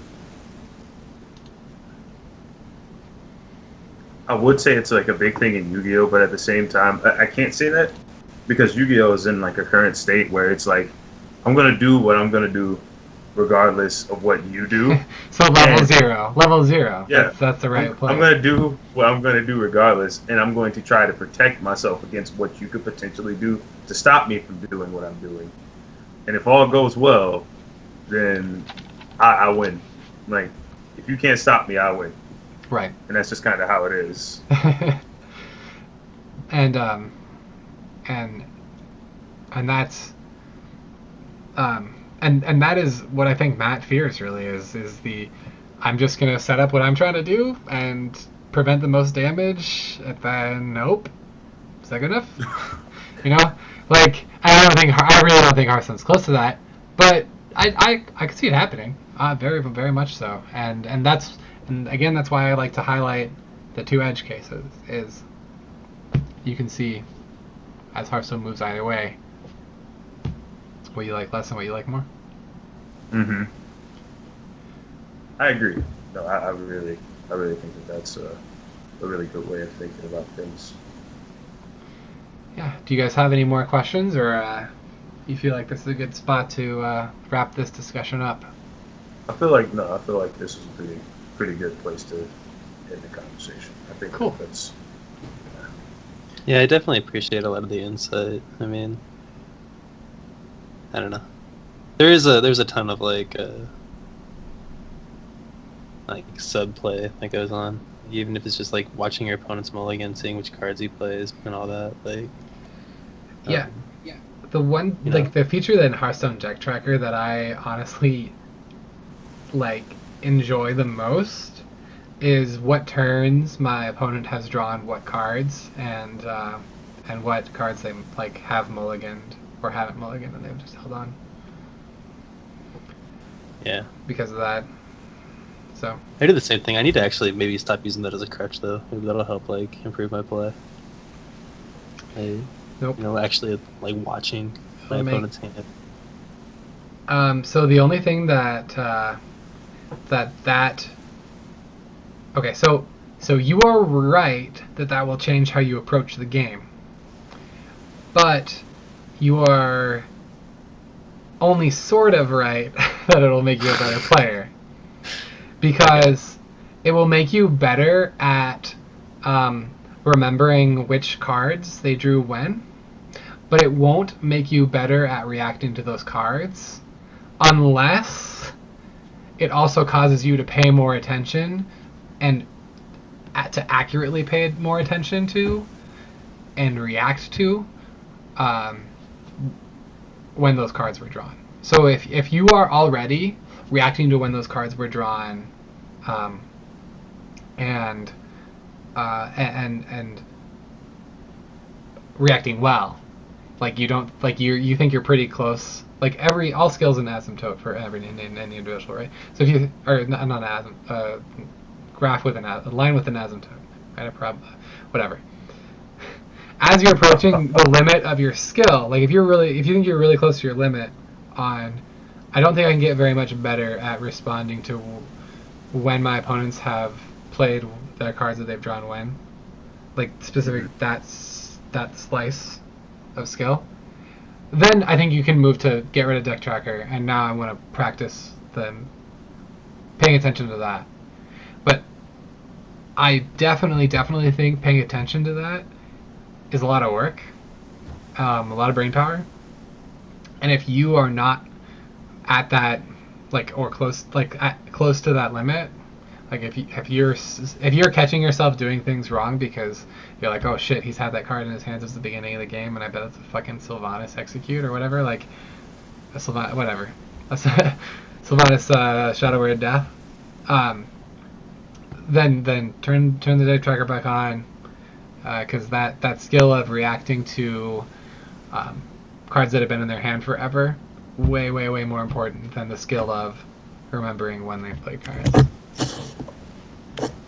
It's the same for like I can't think of like a Hearthstone example, but like a Magic example is like make sure to drink water in between rounds. Like that's a Magic example of like that's a thing. That's a thing. Dude, yeah, I don't do that in the fighting game community. Like make sure you get good sleep is like way more important. Is like actually important. So it's a bad example, but like make sure to drink lots of water is like it's a distraction from somebody that's not that good at Magic yet. Like okay, you're not losing half of your games because you forgot to be hydrated. Like you're not like your brain's not like functioning at 10% capacity because you're not, you're not like piss and clear. Like it's not. but yeah. So Matt, that's what I would say is like if you are at that skill gap, which you probably honestly at this point are. So I'm totally going on a rant about nothing. But if you're not at that limit, keep it on. I cut off my deck tracker because I felt like, well, one, I was like, I can't really use this in tournament, so I should become more, efficient at doing it about playing on my own and figuring out probability and things like that on my own. Probability of my opponents playing cards, but it also helped me learn to track what I've played and things like that a bit better. I like playing with and without tracker. I play with tracker on ladder just so I can know exactly how decks are like lining up against whatever I'm playing. Oh my god, what is this saying? Yeah, but I do like playing without deck tracker sometimes. So I understand if you were considering cutting it off. Yeah. Yeah. Oh god, what is this? 2 infested wolves, barns, and a freezing trap. What is this like? All right, Matt, did I totally waste your time with that answer, or was that also useful? No, it was useful. Cool. All right, so basically, I'll sum up this conversation by get on Brandon's level. Dude, like, if you don't hang out with people that are better at Hearthstone than you ain't gonna fucking learn shit. Like, no, for sure. Like, dude, I already know that Zoo beats your shitty ass deck. Like, I already know that. Like, I don't need to play more ladder games. Like, I got this. Like, it's fine. That's why I play tournaments. I have to play deck size in Zoo. No. But, like, that, that's why I try and, like, give you guys ideas to explore paths that I haven't thought of or just don't really like to explore. Like, if you think about levels when you're discussing a control deck, you're gonna be better at discussing the control deck, and you're gonna be able to teach me how to play a control deck better. Like, that's how being on a team works. Oh goodness, that bonds why you do this to me, man. And that's why I'll never tell Matt to shut the fuck up about his fucking salty ass RNG. Like, I would never say that phrase, like, even as a joke, because I don't want to discourage Matt from expressing a different opinion. But I also don't want his opinion to come from his asshole. I want informed, formulated thoughts that make me think about things in a new, interesting way. And I think that will happen. Like, it already does happen, but in terms of RNG, I think this will happen more and more as time goes on with these conversations. But you see, Matt, why I had to have this as a conversation, right? This is not a text-based chat. Yeah. No, for sure. I really do I do feel like I have some new insight into the game, and I definitely appreciate you as a team captain for that, Brandon. So if you were here, I would give you a hug and say thank you. Yeah. Oh, high five. Yes. Either way. But I mean, look, man, if you didn't learn anything from talking to me about Hearthstone for a fucking hour and a half, fucking throw in the towel. I'm not talking about Hearthstone ever again. It's I'm done. Yeah. So if you guys, the viewers, thought this was useful, let me know. If you have any more questions, email me, brandonmdowns@gmail.com. Post on the Facebook page, whatever. Hit me up on Battle.net, Twitter. Swagoi Beatdowns is my Twitter. Oh man. A name. Yeah. Yeah. My last name is Downs, so you know. Yeah. You guys got any final thoughts to the viewers? You-Rock, have a good one. No. Rest in peace, Yogg. Rest in peace, Tuskar. The game's going in the direction that I'd want it to go, but I mean. Yeah. All right. Sweet. I really like this game. I really like the way the game is headed and the way they're adjusting things. Yep. Accordingly.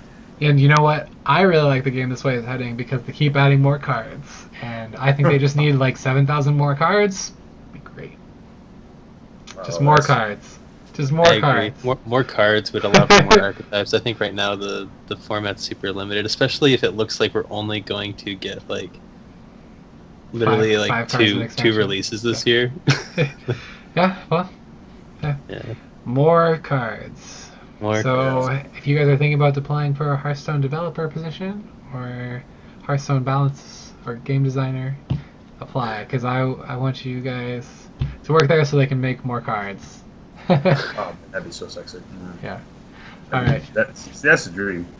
You can put me and you can put Tim from Tim's team. You can put all four of us down as recommendations. Totally hit you. So, all right. Bye. See ya. All right, guys.